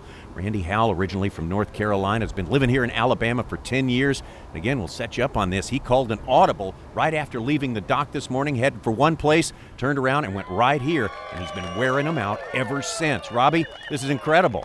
Randy Howell with almost 30 pounds of fish in the boat today. He just keeps catching them, caught almost 30 bass today. And these fans, they've got a great front row seat to see it all right here in Spring Creek. He's doing it for the fans. He was a favorite coming in, but he's 9 pounds coming into this final day. But we saw Paul Mueller yesterday catch up on the leader, 12 pounds. 9, that seems like nothing, especially when you've caught 30 fish in the first part of this morning. So this guy's catching fish. He's got a 7 in the boat already, and these fans, they got a great seat. What do you think? Can he come back?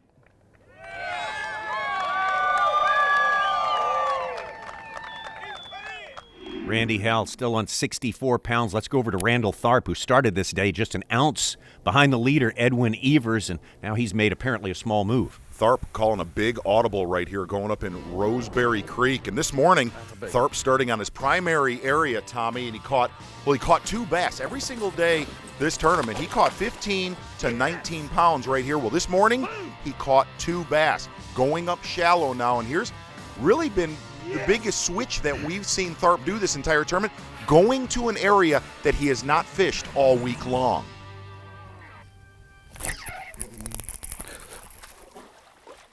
God!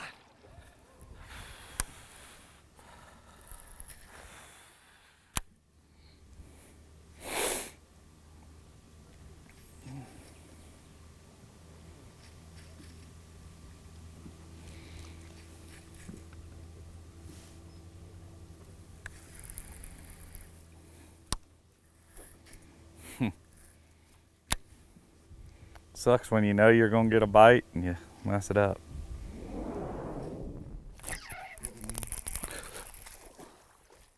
God!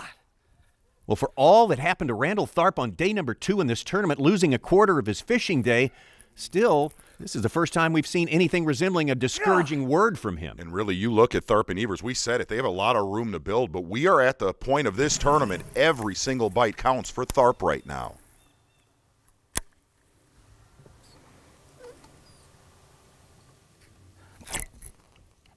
That's a giant.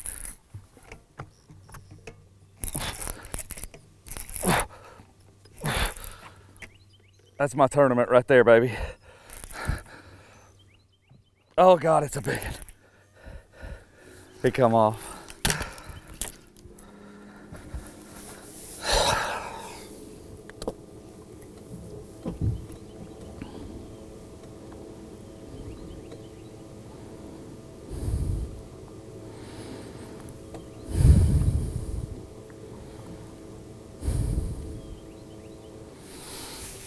Freaking 9 or 10 pounder.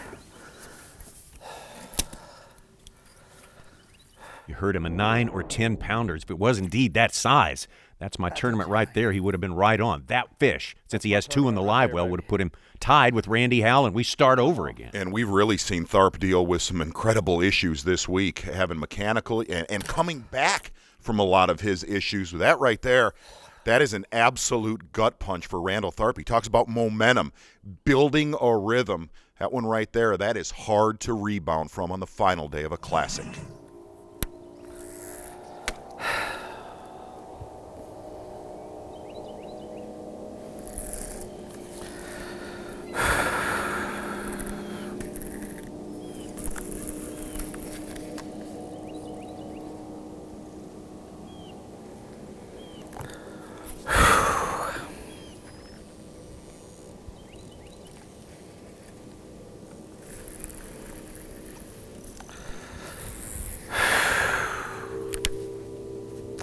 That's tough to recover from right there. That's the biggest fish I've seen in a long time. I had her up to, did you see I couldn't even move her out of that tree? Dude, I could see her. I mean, she was within reach. That's what I was going in there to get her. You know what I mean? I should have just, I don't know. I was afraid she'd break my line if I let her swim down. Yeah, it was a mistake, obviously. And let me hit this. This guy catches giant bass. He says that was the biggest one he's seen in a long time. That was a true monster. And Randall Tharp, since the first cast of this tournament, he has been pretty much in charge of his own fate. A lot of events have transpired this morning. That hasn't filtered to him, but that event right there we just saw, that could make a big difference in his day. Leaderboard, as it stands right now, Randy Howell, 12 pounds ahead of Randall Tharp. The higher the stakes, the more pressure, it seems like the calmer and the better I perform. I don't know why it's that way. I think it's just a gift that I have. Since early in my fishing career, it's been that way for me. Well, I mean, if I didn't feel like I was the best, I wouldn't be.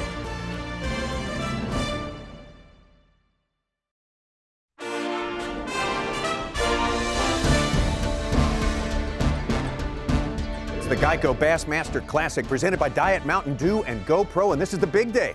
Championship day, the final of 3 days of fishing in the Classic. Tommy Sanders, Mark Zona here in the Toyota Bassmaster studio. And see, we have had fireworks the first 2 days here, but nothing to compare with what has happened on this championship day, starting with Edwin Evers, starting out with just a 1 ounce lead. Catches a solid fish off the bat, and we thought this was going to be a 2-horse race. The problem with Edwin Evers, he's having to relocate his bass every single day. So far on day 3, he has not done that. From there, you look at Randall Tharp, his primary area. He has put so many bass in the boat. He catches 2 bass there this morning, leaves, starts fishing on instinct, goes up shallow, and this is this guy's strength. This is what he does. The first bite, he loses, then right after that, about 10 minutes later, well, the biggest shot of the Bassmaster Classic happens right here.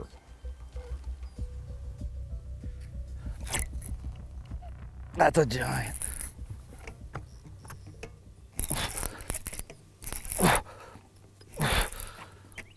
That's my tournament right there, baby. Oh God, it's a big one. He come off.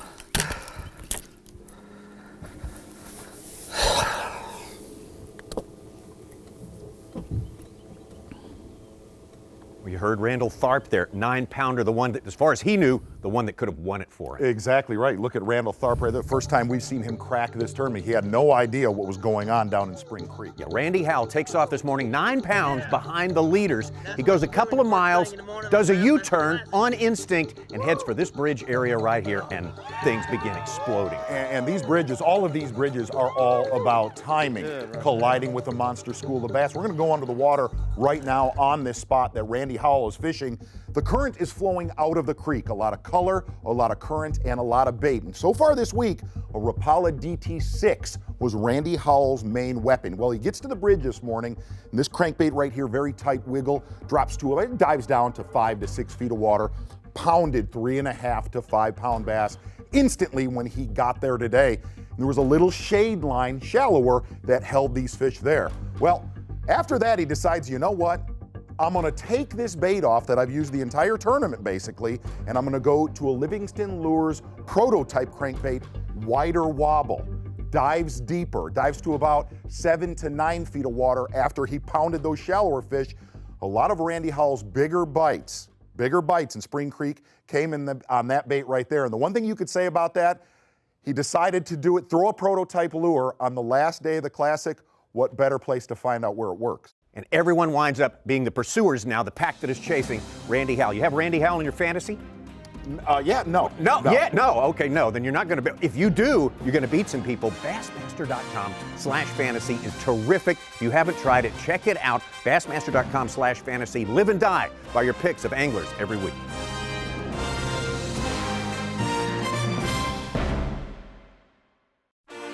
The Geico Bassmaster Classic presented by Diet Mountain Dew and GoPro, and each one of the 3 days here, the little town of Guntersville swells to epic proportions because that's where the takeoff is for this Bassmaster Classic, and the crowds have been huge, appreciative, so supportive of the anglers. They come early and they stay till everyone is out there and underway. It's been something to witness. Everyone's got their favorites, and of course the Alabama anglers in this competition have plenty of fan base, and one of the guys they're watching is this young man right here, Jordan Lee of Auburn University. Jordan Lee's history with the Carhartt Bassmaster College Series goes back to 2012 and beyond, but 2012 was the year he was in it against his brother trying to qualify for the Bassmaster Classic, and who can forget that?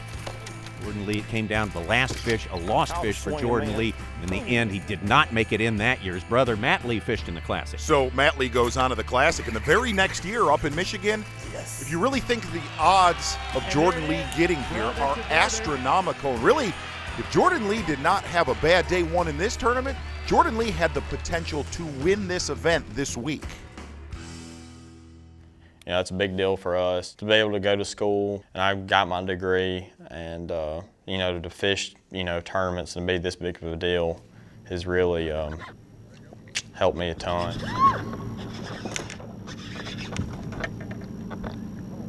Get it, baby.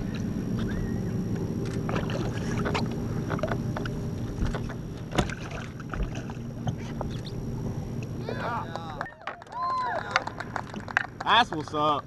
Yeah, that is what's up, and the only angler to unlock that bite right there, flipping shallow grass. Over to Ott DeFoe. Ott DeFoe starting this day in 3rd place. You never count him out. He is so talented.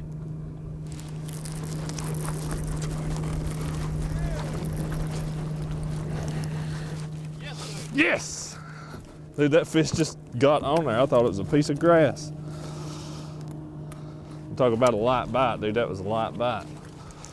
Ott DeFoe with an upgrade there to 50.5 pounds remains in 6th place as we see the guy who started this day with the lead, but a lot has transpired since then. Absolutely has. He has 3 small keepers right now, and Edwin Evers having a great time starting this day in the lead, but he has no idea what's transpired down the lake.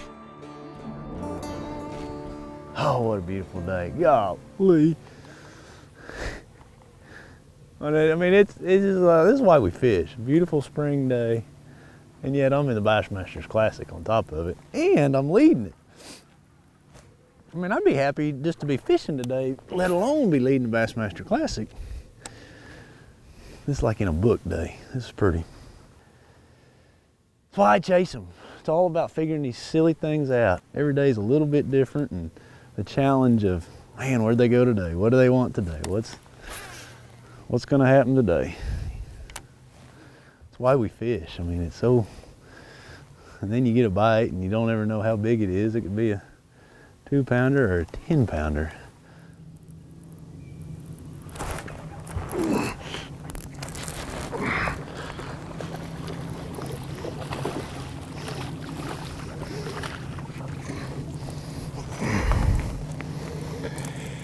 Slow, painful grind. Well, a keeper for Edwin Evers. Actually, that one will put him into 2nd place, but still 10 pounds behind Randy Howell, who started out not spectacular, 20 pounds on day 1, and just hanging in there with 18 plus on day 2. And we're seeing big fireworks today. What's happened this morning is you can't even describe the day he's having. But really, the first 2 days of this tournament, they were a day of survival, each one of them in their own way. Randy Howell right now, this right here was the collision that we were looking for from someone this entire Bassmaster Classic. There he is. That's a big one there, I think. That's a big one. It feels like a big one. Yes. Yes. Wow.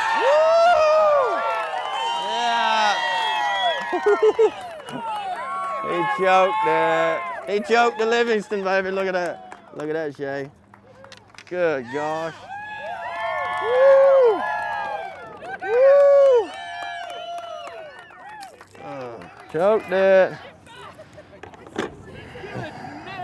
He looks big, but he's real skinny. He's real skinny. Yeah, that's my wife in the camo hat. That's my boys, Laker and Oakley, roll tide there with his roll tide on. Geico quotes from the boat, and I don't know if I was Randy Howell, would I even be able to speak right now? Randy, what we have seen is phenomenal. We want to hear how it went down through your eyes. Man, I tell you guys, this has been just a fun, like magical morning. I was running up lake to where I planned to start, and I just had a strong feeling to turn around and come back to this creek, to this rock area right here. Yesterday I ended the day here and caught one on every cast for like 15 minutes and had to run in, but they were small. But I had a feeling that they were going to move up overnight because the water's warming, all this warm mud in the back of the creek is pulling out. And when I turned and came back here and stopped here this morning, it was just lights out. And the 3rd or 4th fish I caught was a almost 7-pounder. And then I've caught just tons of 3.5 to 4-pounders. It's been an unreal morning. I mean, it's been like Guntersville prime, the way Guntersville's supposed to be. Randy, we have waited all week long for a big bag early in the morning. When the dynamite went boom this morning, how did you catch these fish? Well, mostly this morning, as soon as I got here, the water was running, the mud line is right on the corners of these ripraps. It's really a real basic, fishing style. It's not like anything fancy, it's nuts and bolts, but man, the bass on Guntersville love current. They love bridges, they love rocks in February, and they love crankbaits and reaction baits. I can't catch them on a jig or other baits, but I'm just throwing a couple different different crankbaits. This little wooden Rapala here, DT6, and this deeper dive in Livingston, both the crawfish, bright colors. This morning they've all come on the little silent wooden bait, but later in the day, like now, as they move out a little deeper, hopefully they'll bite the deeper bait. Are you concerned at all if you're to leave that area? We've heard a very common theme today with some of our anglers in the top 10. Are you concerned that if you leave that area that it will get pounded by some of the other boats that are watching you? You know, it always makes you a little nervous because there's I don't know how many are out here on both sides of this bridge, probably 40, at least 40 boats. Some people are fishing, but most of these people out here today are just awesome fans, and they're just cheering me on. It's like a golf tournament on steroids today, but a lot better than golf. It's a lot more fun and exciting. Randy, you've had a fabulous career so far. You've been big in a lot of the big moments, but a day like today has to be the most exhilarating day of fishing you've ever experienced in a tournament situation. Oh, it's no doubt. In the Bassmaster Classic, to have a day like this and to have it in a place where all these people can watch. My wife and boys are up there on the bridge, my aunt, a bunch of my friends, then lots and lots of people. They're out here watching, and that's rare to ever get a place on the water where that many people can watch and interact with you, and it's just a blast. You know, only thing could be better is if I could just catch a big one and make the biggest comeback in Classic history today and win. That would just make it, you know, the icing on the cake. Randy, is it fair to say that everybody's having a big time in northern Alabama right now? Oh, it's rolling in northern Alabama right here. They're all sitting out here drinking the sweet tea and getting ready to go eat it top of the river after I get done. A lot of them are at church praying for me right now, and they're going to be here after 12, I hope. Oh, what a beautiful scene. You gave us a number, Randy, 32, 33 pounds. We can only sit and watch, but what a show so far. Good luck to you. Woo. Thank you, guys. Appreciate it. Look forward to seeing you. Randy Howell out there making history. Can he break the all-time record for 3 days of fishing at the Classic, 69-11? Where we have seen so much. Guntersville has made some people happy and some people very frustrated. Lake Guntersville has been a volatile and very inconsistent lake all tournament long, and the weather is setting up perfect for big bags, and those big bags are not being caught by the leaders coming into this final day. We have seen so much on this final day, and it's really, we're not even halfway through with the fishing yet. There is so much more to come. What else are we likely to see before it's all said and done on the final day of the Geico Bassmaster Classic? Randy Howell with the lead, 10.5 pounds ahead of Edwin Evers. The Geico Bassmaster Classic, presented by Diet Mountain Dew and GoPro, is brought to you by Abu Garcia, Evan Williams Bourbon, and by Yamaha.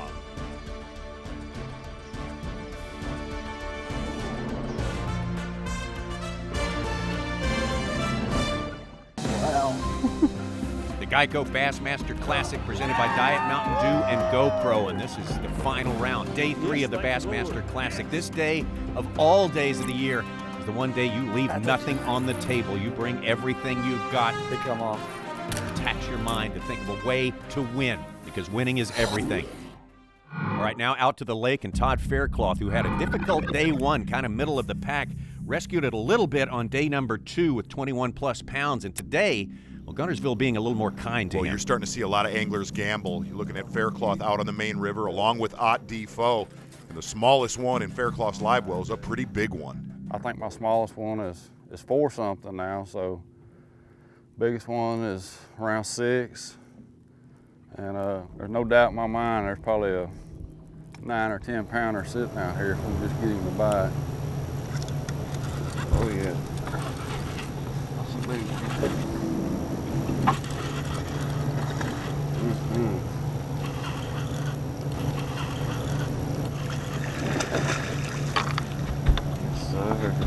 Get in my boat.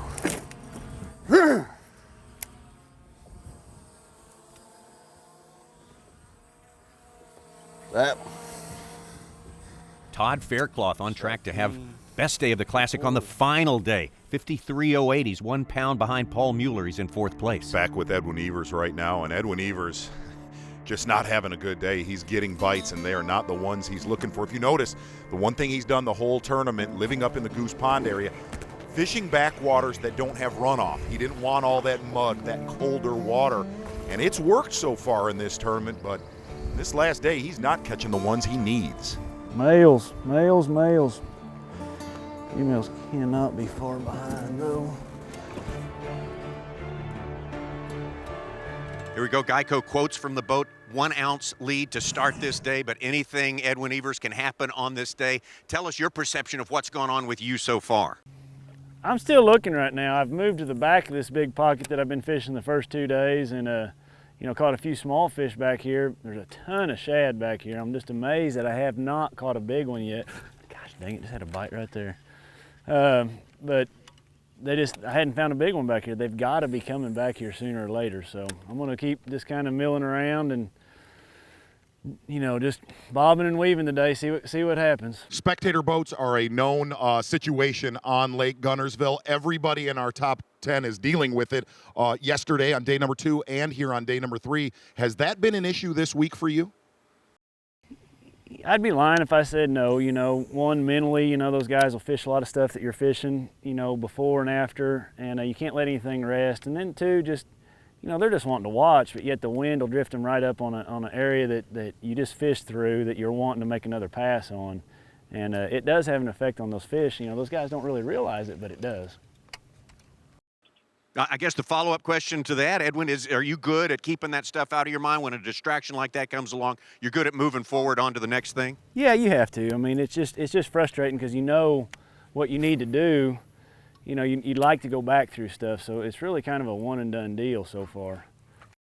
All right. Thanks so much, Edwin. That's all great stuff, and we can't wait till the weigh-in. Thank you for your time. Thanks, Tommy. Hey, guy in the red boat. Right, you. I had a fish bust my bait right where you're sitting. If you guys can please just stay in the middle. I'd like to go back there and fish that again.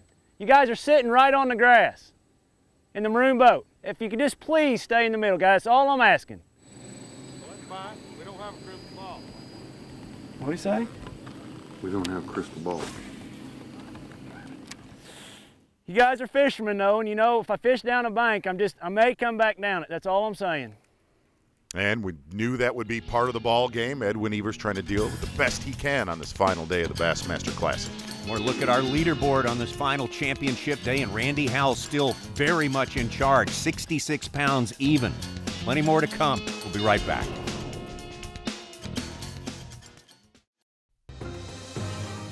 Final day of the Geico Bassmaster Classic Championship Day. 25 guys out there as we look at some of the magic moments from 3 days of competition on this incredible fishery. Lake Guntersville, it's in everyone's top 5 around the country. People couldn't wait to get here, and we have seen so many people.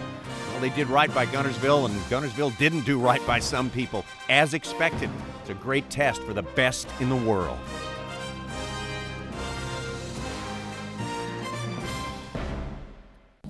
Jason Christie of Oklahoma started this day in a strong position, 4th place, but his game plan's been a little bit open-ended today. Jason Christie said he saw a 30 to 40-pound stringer in this creek. He's been fishing North Saudi Creek the entire tournament. He has not found that school, and, well, Jason Christie on this final day of competition basically no longer in the mix.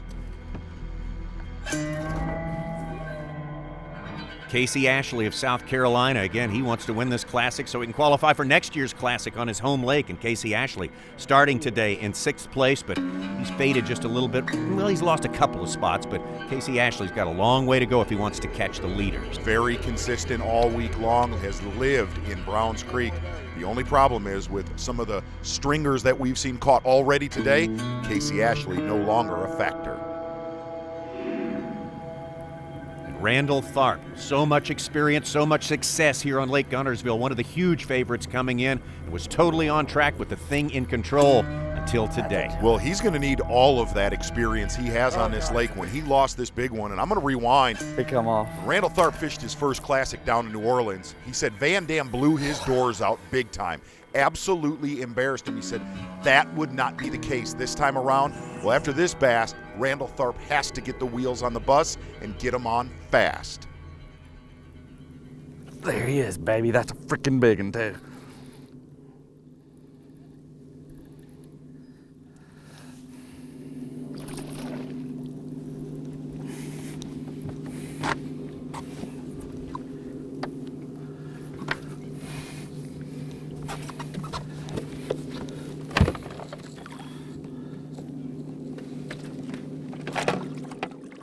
Ooh, let's win this tournament.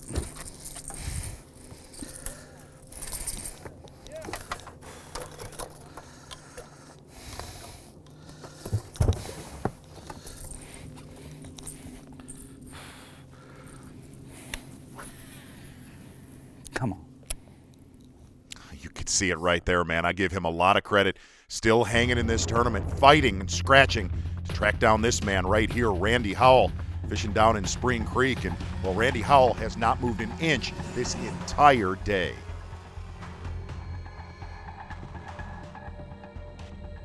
Sometimes it's not about winning for yourself, it's about winning for others. That may be the case for Randy Howell. He's sponsored, or shall I say, partnered by King's Home, and it's an organization that kind of helps women and children of abuse and bad situations. Last year, he made $130,000 for that organization. But coming into this Classic, we talked about, he's an Alabama angler. What would it mean to him to win the Classic, but also for those others at King's Home? And boy, did he get emotional. Yeah, I say it every year, and this is my 12th Classic, and you never want to sound cliche because every year everybody says the same thing, so to speak, but I'd love to always win it anywhere it is. As long as I'm in it, I'm happy with it, but still being in Birmingham here at home, King's Home is my charity that I do my boat giveaway for every year. They're right here in Birmingham. We've got over 100 kids from those orphanage homes coming out here, having a special seating section to watch the Classic for the first time. Just,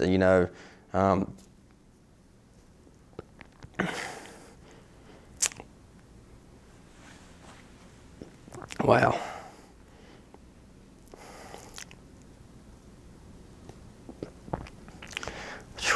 Came out of nowhere.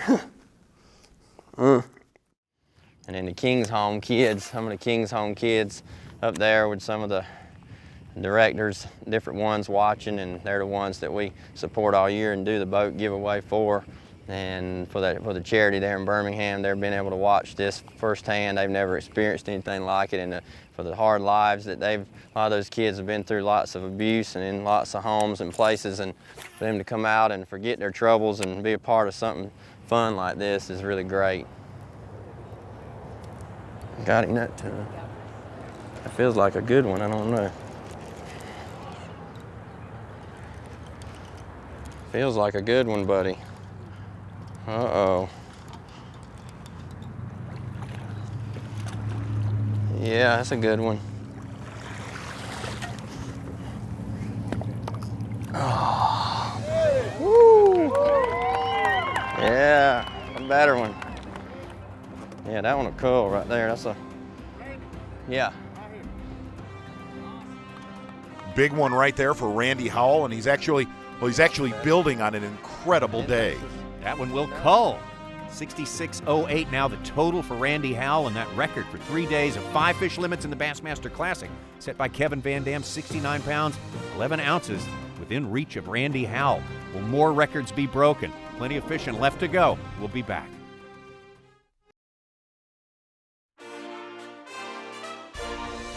Final day, the championship day of the Geico Bassmaster Classic, presented by Diet Mountain Dew and GoPro. We've seen some wild final days, but this one, look at our leaderboard right here. Those two names, Edwin Evers, Randall Tharp, were on top of the leaderboard to start this day, separated by a single ounce.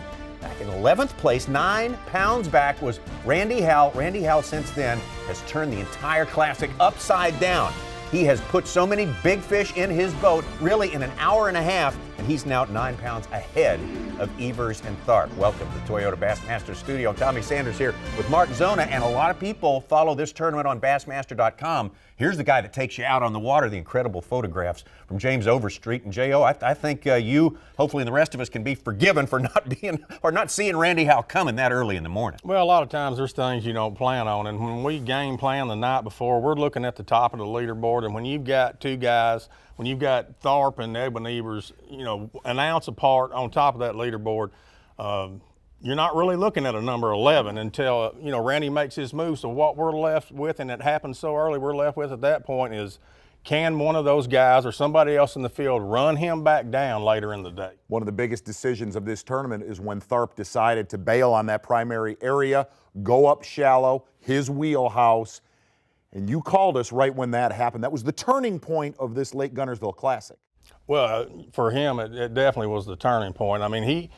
The first 2 days, this is an obvious audible that he's called. I think it was instinctive. I don't think it was a spin out at all. I think he just had this inclination to go into this creek. This is what I need to do. I need to get my flipping stick. I'm gonna flip a jig and I'm gonna do it or die in that creek. So first time you saw him crack in this tournament? Yeah, I mean, he had some adversity on day 2 with the breakdown, Absolutely. obviously. I mean, so, yeah, the deal in the creek went really bad for him, but it wasn't that it wasn't the right call. It was the right call if he lands the fish that he... He's the hero. Oh, he's the... Yeah, I mean, this thing is completely different. The photos you're going to look at are different. The storyline is different. Maybe even the winner's different. You said that you actually felt deflated when he lost that fish. Well, you do, because I mean, you know, You've been there all day. Well, number one, Invested. Well, I am. He's my horse. He's my guy. You know, I mean, you want to be on the guy, and I think I was on the right guy, maybe. But sometimes those big fish, man, they just have a way of doing a man wrong. Unbelievable. When a guy can lose a quarter of a fishing day leading the Bassmaster Classic the day before and then come back and have a single fish make a bigger impact than that kind of tells you how tenuous this game can be in your mind. This deal that happened to him, and you see different kind of spin outs happen on the lake. He processed this pretty quick, and then he went right back to doing, I mean, you can watch a guy, and sometimes, I mean, they're done, but he wasn't done. So I still felt like he had one really key spot left that he had really wailed on him on the first day, and I thought, if I can hang with him until the late afternoon, this could still happen. Well, like you say, he's got 2 hours of fishing left to go. Randall Tharp, Edwin Evers, and who knows who else. Paul Mueller busted 32 pounds plus on day number 2. It's not done yet. Plenty of fishing yet to come. And our coverage, final day of the Geico Bassmaster Classic. We'll be right back with more. Geico Bassmaster Classic final day action. So many things we've seen today. Pictures that will live in our minds for a long time. Speaking of pictures, submit your picture. The Toyota Catch of the Week online at bassmaster.com/catch for your chance to win. Talk about winning ways. Paul Mueller, the Bass Nation angler, a qualifier from the state of Connecticut. Day number 2, he set the record for a 5-fish day in the Bassmaster Classic, 32 pounds and 3 ounces. And what a coincidence, the only Bass Nation angler to ever win a Bassmaster Classic, Brian Kirchhoff from Connecticut. Exactly, and Mueller, we asked him, he said it was just an honor to be at this tournament, looking back on the tournament that Brian Kirchhoff won many years ago for the Bass Federation Nation. Back then is what it was called, and you look at what Mueller's done in this tournament, just like we saw Kirchhoff do back in the day, going up against the biggest names in the sport. And the great thing about it, Paul Mueller, the few hours left to go, he is still in this tournament. You know what? Making the Classic is a blessing, you know. God really blessed me to get to the Classic, and I'm no Kevin Van Dam, I'm not Randall Tharp, you know, just really blessed, so. There he is. That's a big one, dude. Thank you, Lord.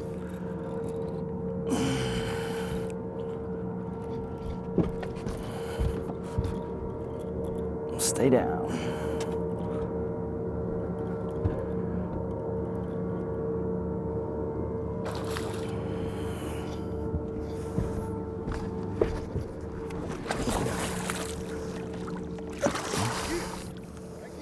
Thank you, Lord.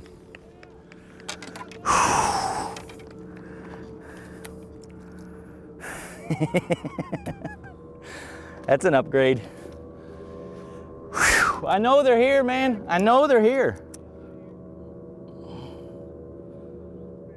5 1/4. Good one right there for Paul Mueller, and really, if he didn't have his first day stringer, Paul Mueller is blowing this Classic away. Another guy who'd like to forget about day number 1. One of the favorites coming in, Jordan Lee, had a bad first day, but day 2 and this day, he has been really on him.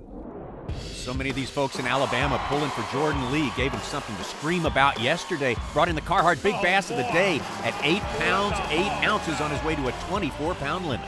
I was flipping, and I flipped in this shallow grass mat, and he was in about a foot of water.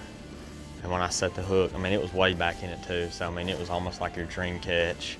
I mean, I set the hook and I didn't move it, and it's just sitting there, and it comes up shaking, and I get him out of all that junk, and I got him on an 8-foot rod and 65-pound braid, and he takes off and he gets out. I get him out all the stuff, and he goes in the open water and just starts pulling. and just almost strip and drag, and I couldn't even do anything with them. I was just holding on, just like, oh my gosh, this is a giant. But yeah, I mean, it's just untraditional style of fishing, and you know, it works when it's the conditions set up for it.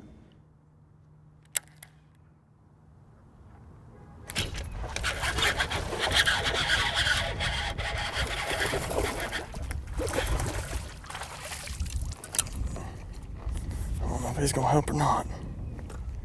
Absolutely the best fish catch of the show right there. That's your kind Sorry. of stuff It just right made there. me feel warm. Jordan Lee started the day in 14th place. What a day he's having, all the way up into 6th as we go out to Ott DeFoe. Ott DeFoe fishing a main river ledge from about 4 to 8 feet of water that, get this, he has not visited for about 5 years except for this final day.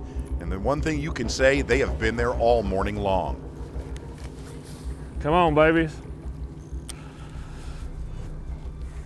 Let's do this. Drama building time's over. It's time to show them something.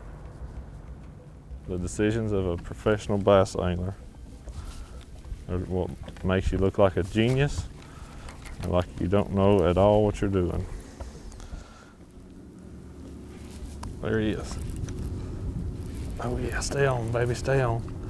Stay on, stay on, stay on. Dude, it feels heavy. I mean heavy. I'm gonna come to the back. I'm coming to the back. Golly. Stay down. Oh my gosh.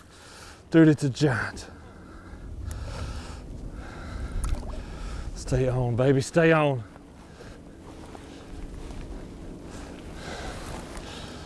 Come here. Come here. Oh.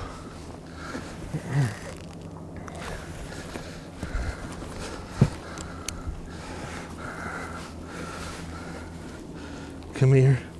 Come here. Oh my goodness.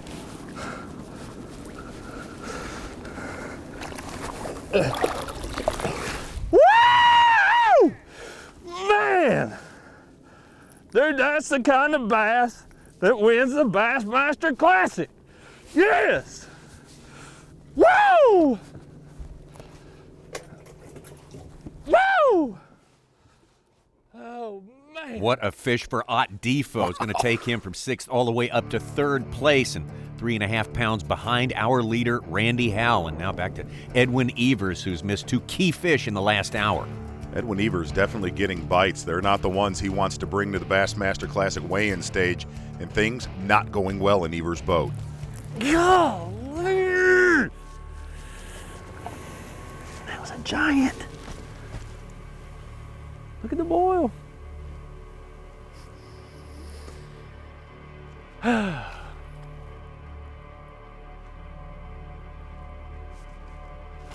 Golly, did you see the size of that one? It's a 5-pounder. Dang it!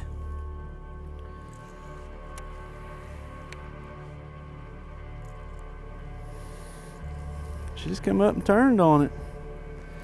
Golly.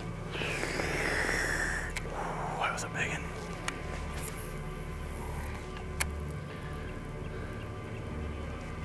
Another disappointing miss for Edwin Evers, and he remains 3.5 pounds behind our leader, Randy Howell. And it's very predictable with our leader in any Bassmaster Classic that we've covered, full of confidence and momentum, and that was not the case with Evers at the Day 2 weigh-in. It was the absolute biggest grind I've ever been a part of. It was absolutely hard. I mean, there was just, one, I couldn't get very many bites. The bites I did get, they wouldn't hit the bait very well. You know, I had 4 or 5 of them just knocked the silly snot out of it. God dang it! I didn't hook them up, and then I lost a couple 4-pounders. Gosh dang it! And it was just a rough day. Big one.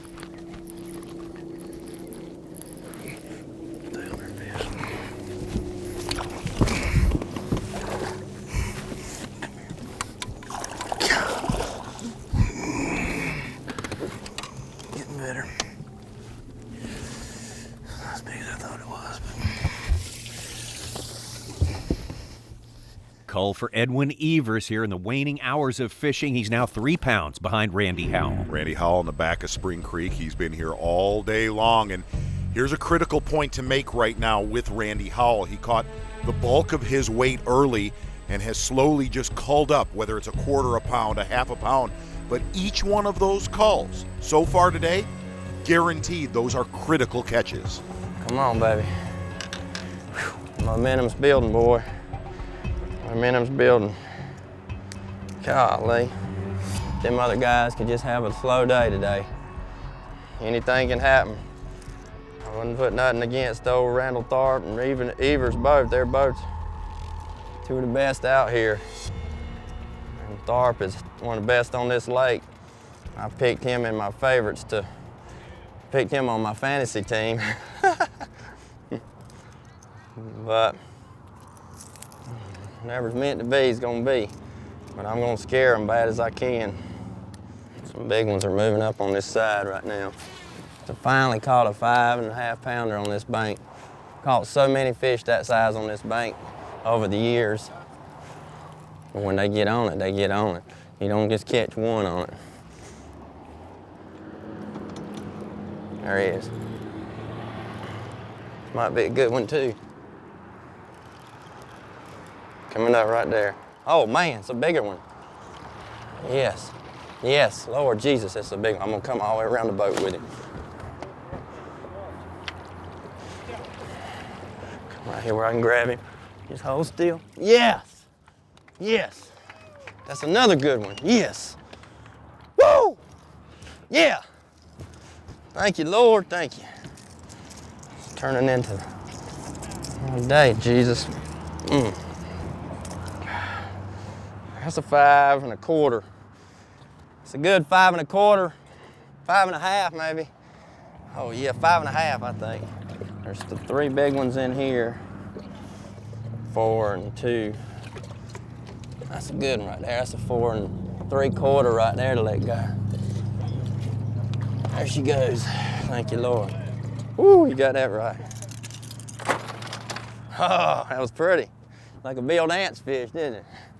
Come on, let's do that. Let's do that some more. Hear that, Randy Howell having a time. Randy Howell with the 3.5 pound lead over Paul Mueller and Edwin Evers. And Randy Howell, he's had a great career, been so close so many times. He'll tell you he's not big in the wins column, but this win here could make up for all that and more. The crowd getting revved up at the BJCC, and we're getting closer and closer to weigh-in time.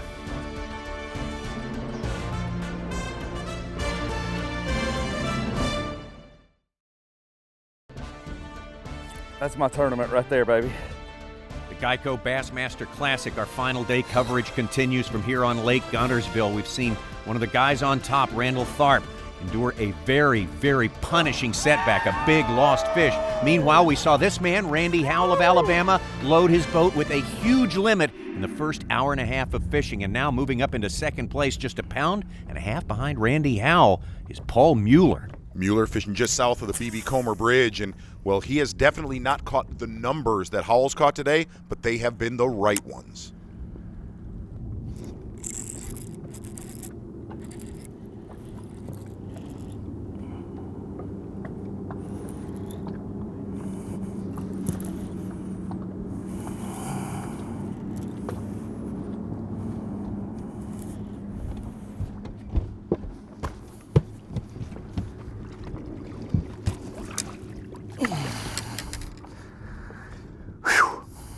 Okay.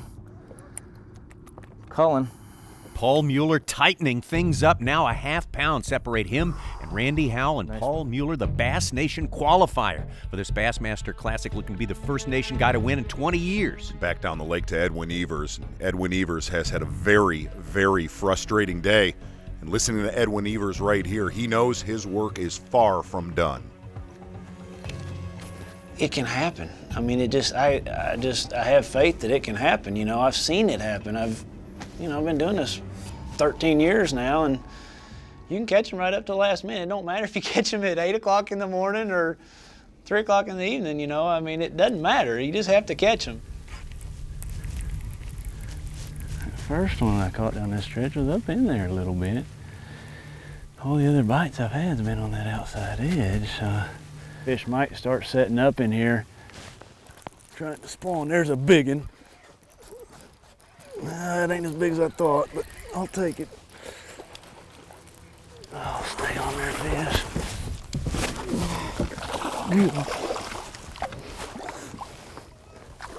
Gotcha. Yes. Getting better.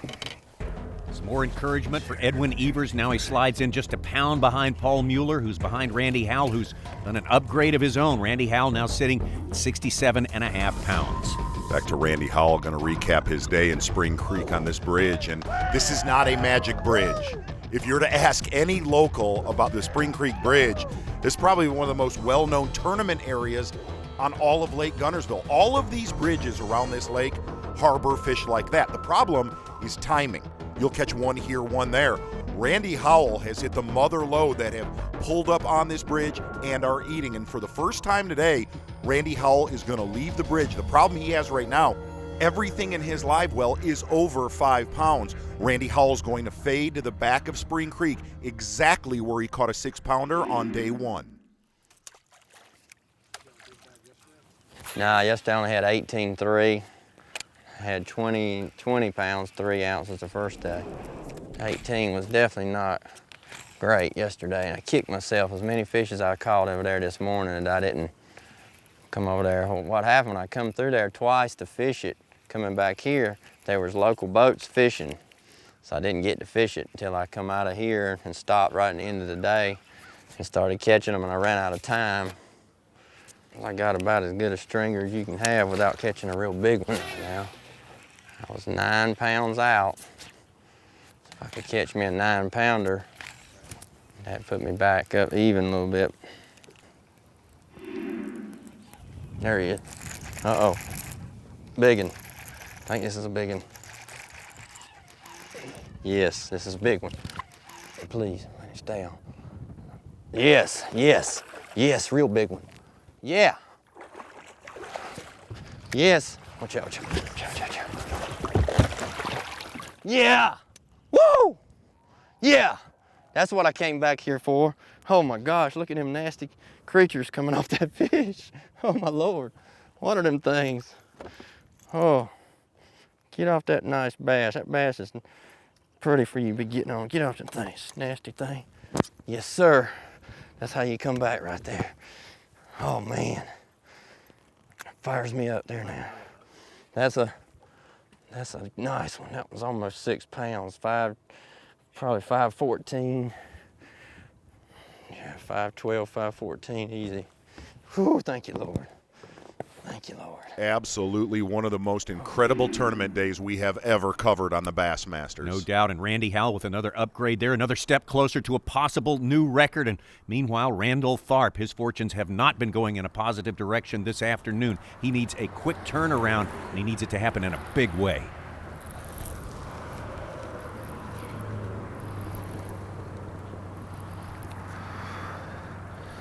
Oh God, it's a freaking giant.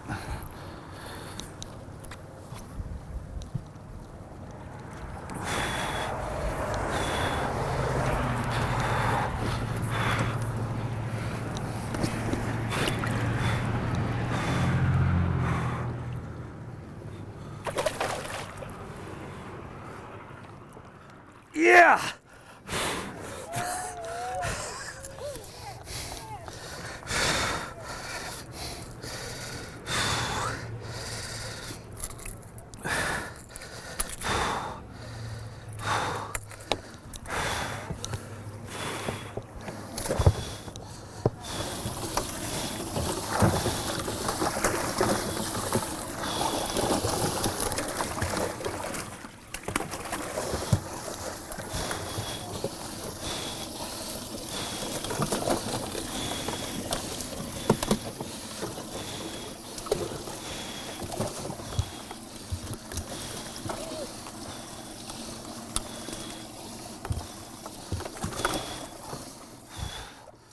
I just made some money, people.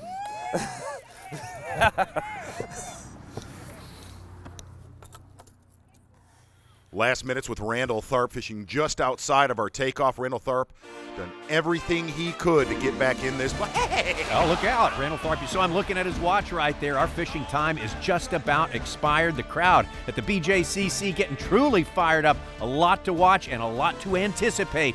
The best anglers in the world will decide the world champion, and that is coming up next.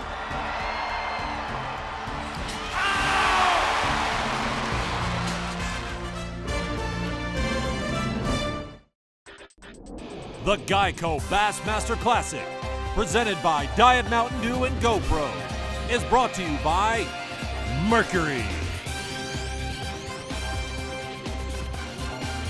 Triton Boats, Minn Kota,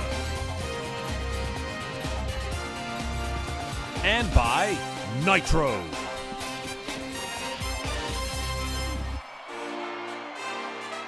The Geico Bassmaster Classic final day fishing has concluded, and this is the moment everyone waits for all year long. We are moments away from crowning our world champion in this tournament, this wild final day in which the whole tournament, the whole Bassmaster Classic, has been stood on its ear by that man, Randy Howell. Tommy Sanders, it's time. Are you ready? Randy Howell, you are the Diet Mountain Dew breakthrough move of the day. And it was when he was headed upriver and decided, you know what, no, not going to be good today, going to be great. That was his exact words. Got into his area right there in Spring Creek. He went to work in a big way. Randy Howell, get ready, Tommy Sanders. You are the Diet Mountain Dew breakthrough move of the day. Oh, no way. There we go, and Randy Howell waits to weigh him in. He says it's been the most outstanding day of fishing in his life. Will it result in a Bassmaster Classic trophy? Time to raise the level again. Here we go, ladies and gentlemen, from Springville, Alabama, Randy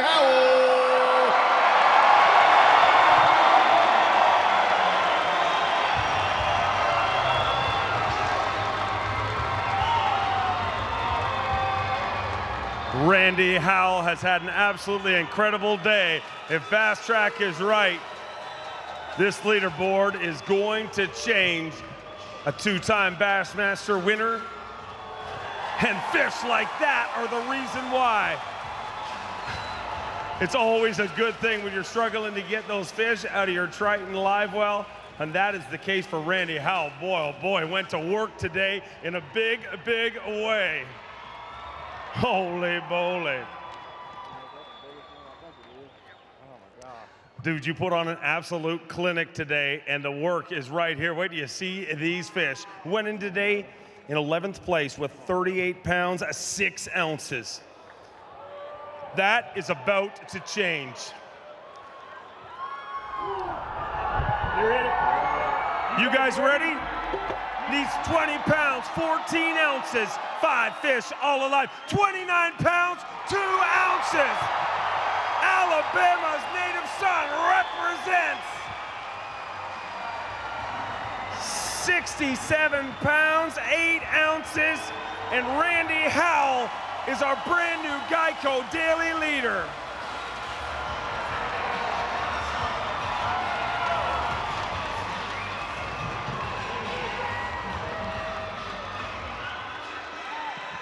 That is a fistful of finned freaks of nature.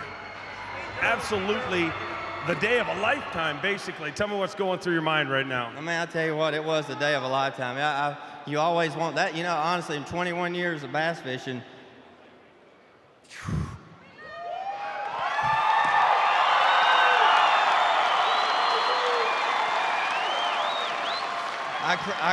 me and my wife, Robin, riding here, I cried for an hour trying to get it all out. And I don't even know if I'm going to win, and it don't even matter, because that's just the best day I've ever had fishing.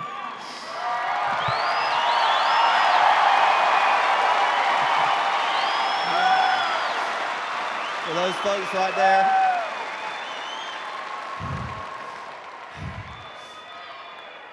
that's the King's home right there. Everybody knows who they are in Birmingham. It's the first time they've ever got to come to a Bassmaster Classic. And I didn't really expect that I was going to have a chance at winning after the first day, especially after yesterday. And I just thought, I just got to come in here today and do all I can do to make them proud and showcase what they are and who they are and what they do. And I love every one of them. They're awesome, and I'm so proud to represent them and help raise money for their homes and just to see the great things that God does, because, you know, people care for other people, and that's what we want to make a difference in people's lives. But get back to the fishing, that 21 years of professional bass fishing, that's the biggest stringer I've ever weighed in my life. California to New York to Florida, that's the biggest stringer on Lake Guntersville, Alabama. That tells you how awesome that lake is.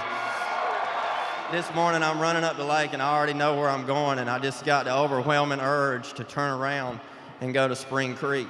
And I ended there yesterday and caught them every cast for 15 minutes on the riprap, and I just had a feeling to go there this morning. It wasn't even my plan, and I turned around and went there, and I know it was the Lord leading me to go there, and I went, and and I pulled up, and it was every cast, and I caught a 22 pounds quickly, and in no time I had hundreds of people on the side of the road on the bridge, and it was the best day of my life fishing. I mean, they were just lined up, cheering me on. Everything came together right to make a magical day. And I thank all my sponsors. I appreciate y'all, and I'm gonna sit up here and sweat it out and cry probably a whole lot whether I win or lose. So. Let me hear it for Randy Howell.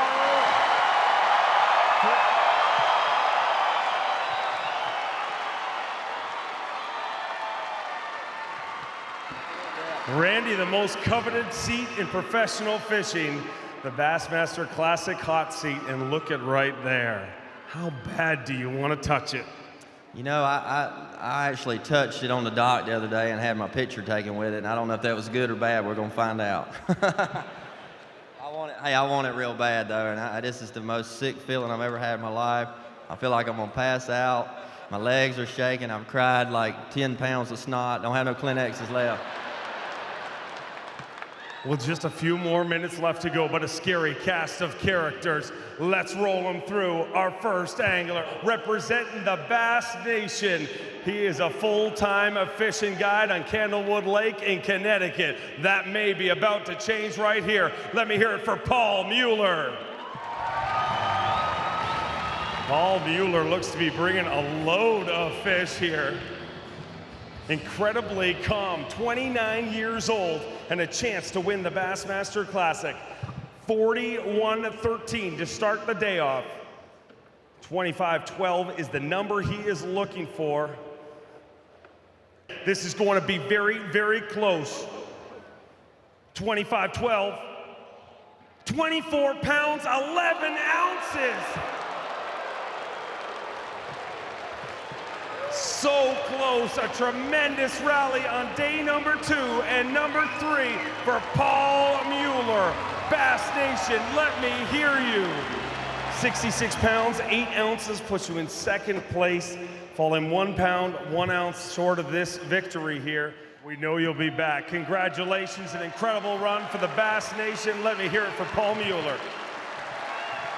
Let's bring through the next one. He was the fan favorite rolling into this. Everybody picking him. Let me hear it for Randall Tharp.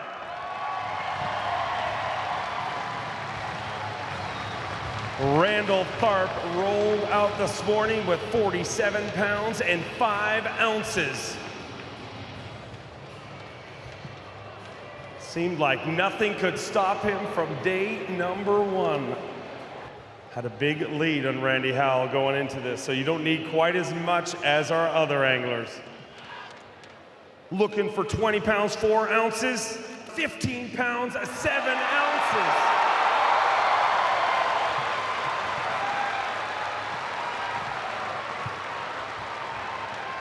Well, we look forward to seeing you all year long in the Bassmaster Elite Series and want to congratulate you on a great finish here. Well, thank you. I'm looking forward to this year. I mean, I'm fishing against the best guys in the world this year over there. I mean, that's the reason I kind of am making a switch. And, you know, Kevin and Edwin and Randy and all those guys, I mean, they're going to push me to become better, and that's what I want. So I'm looking forward to this season. Watch us on the Elite Series.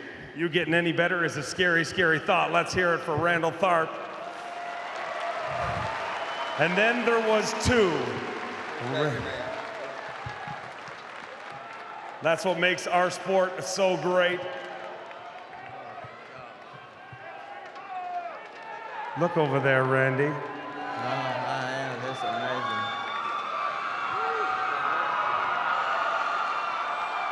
amazing. One more angler left to go. How are you feeling, my friend?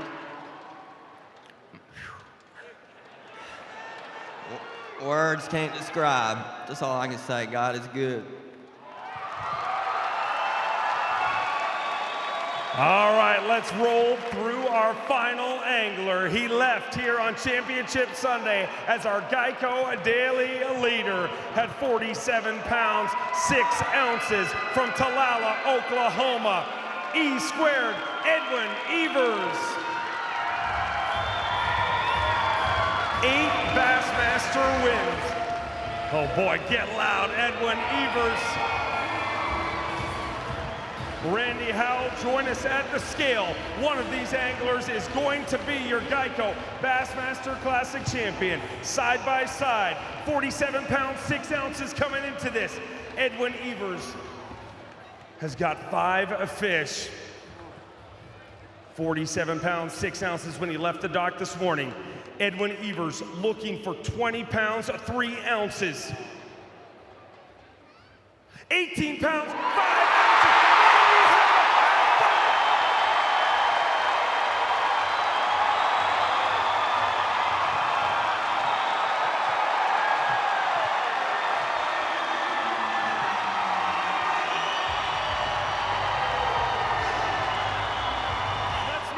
Official Birmingham, get loud.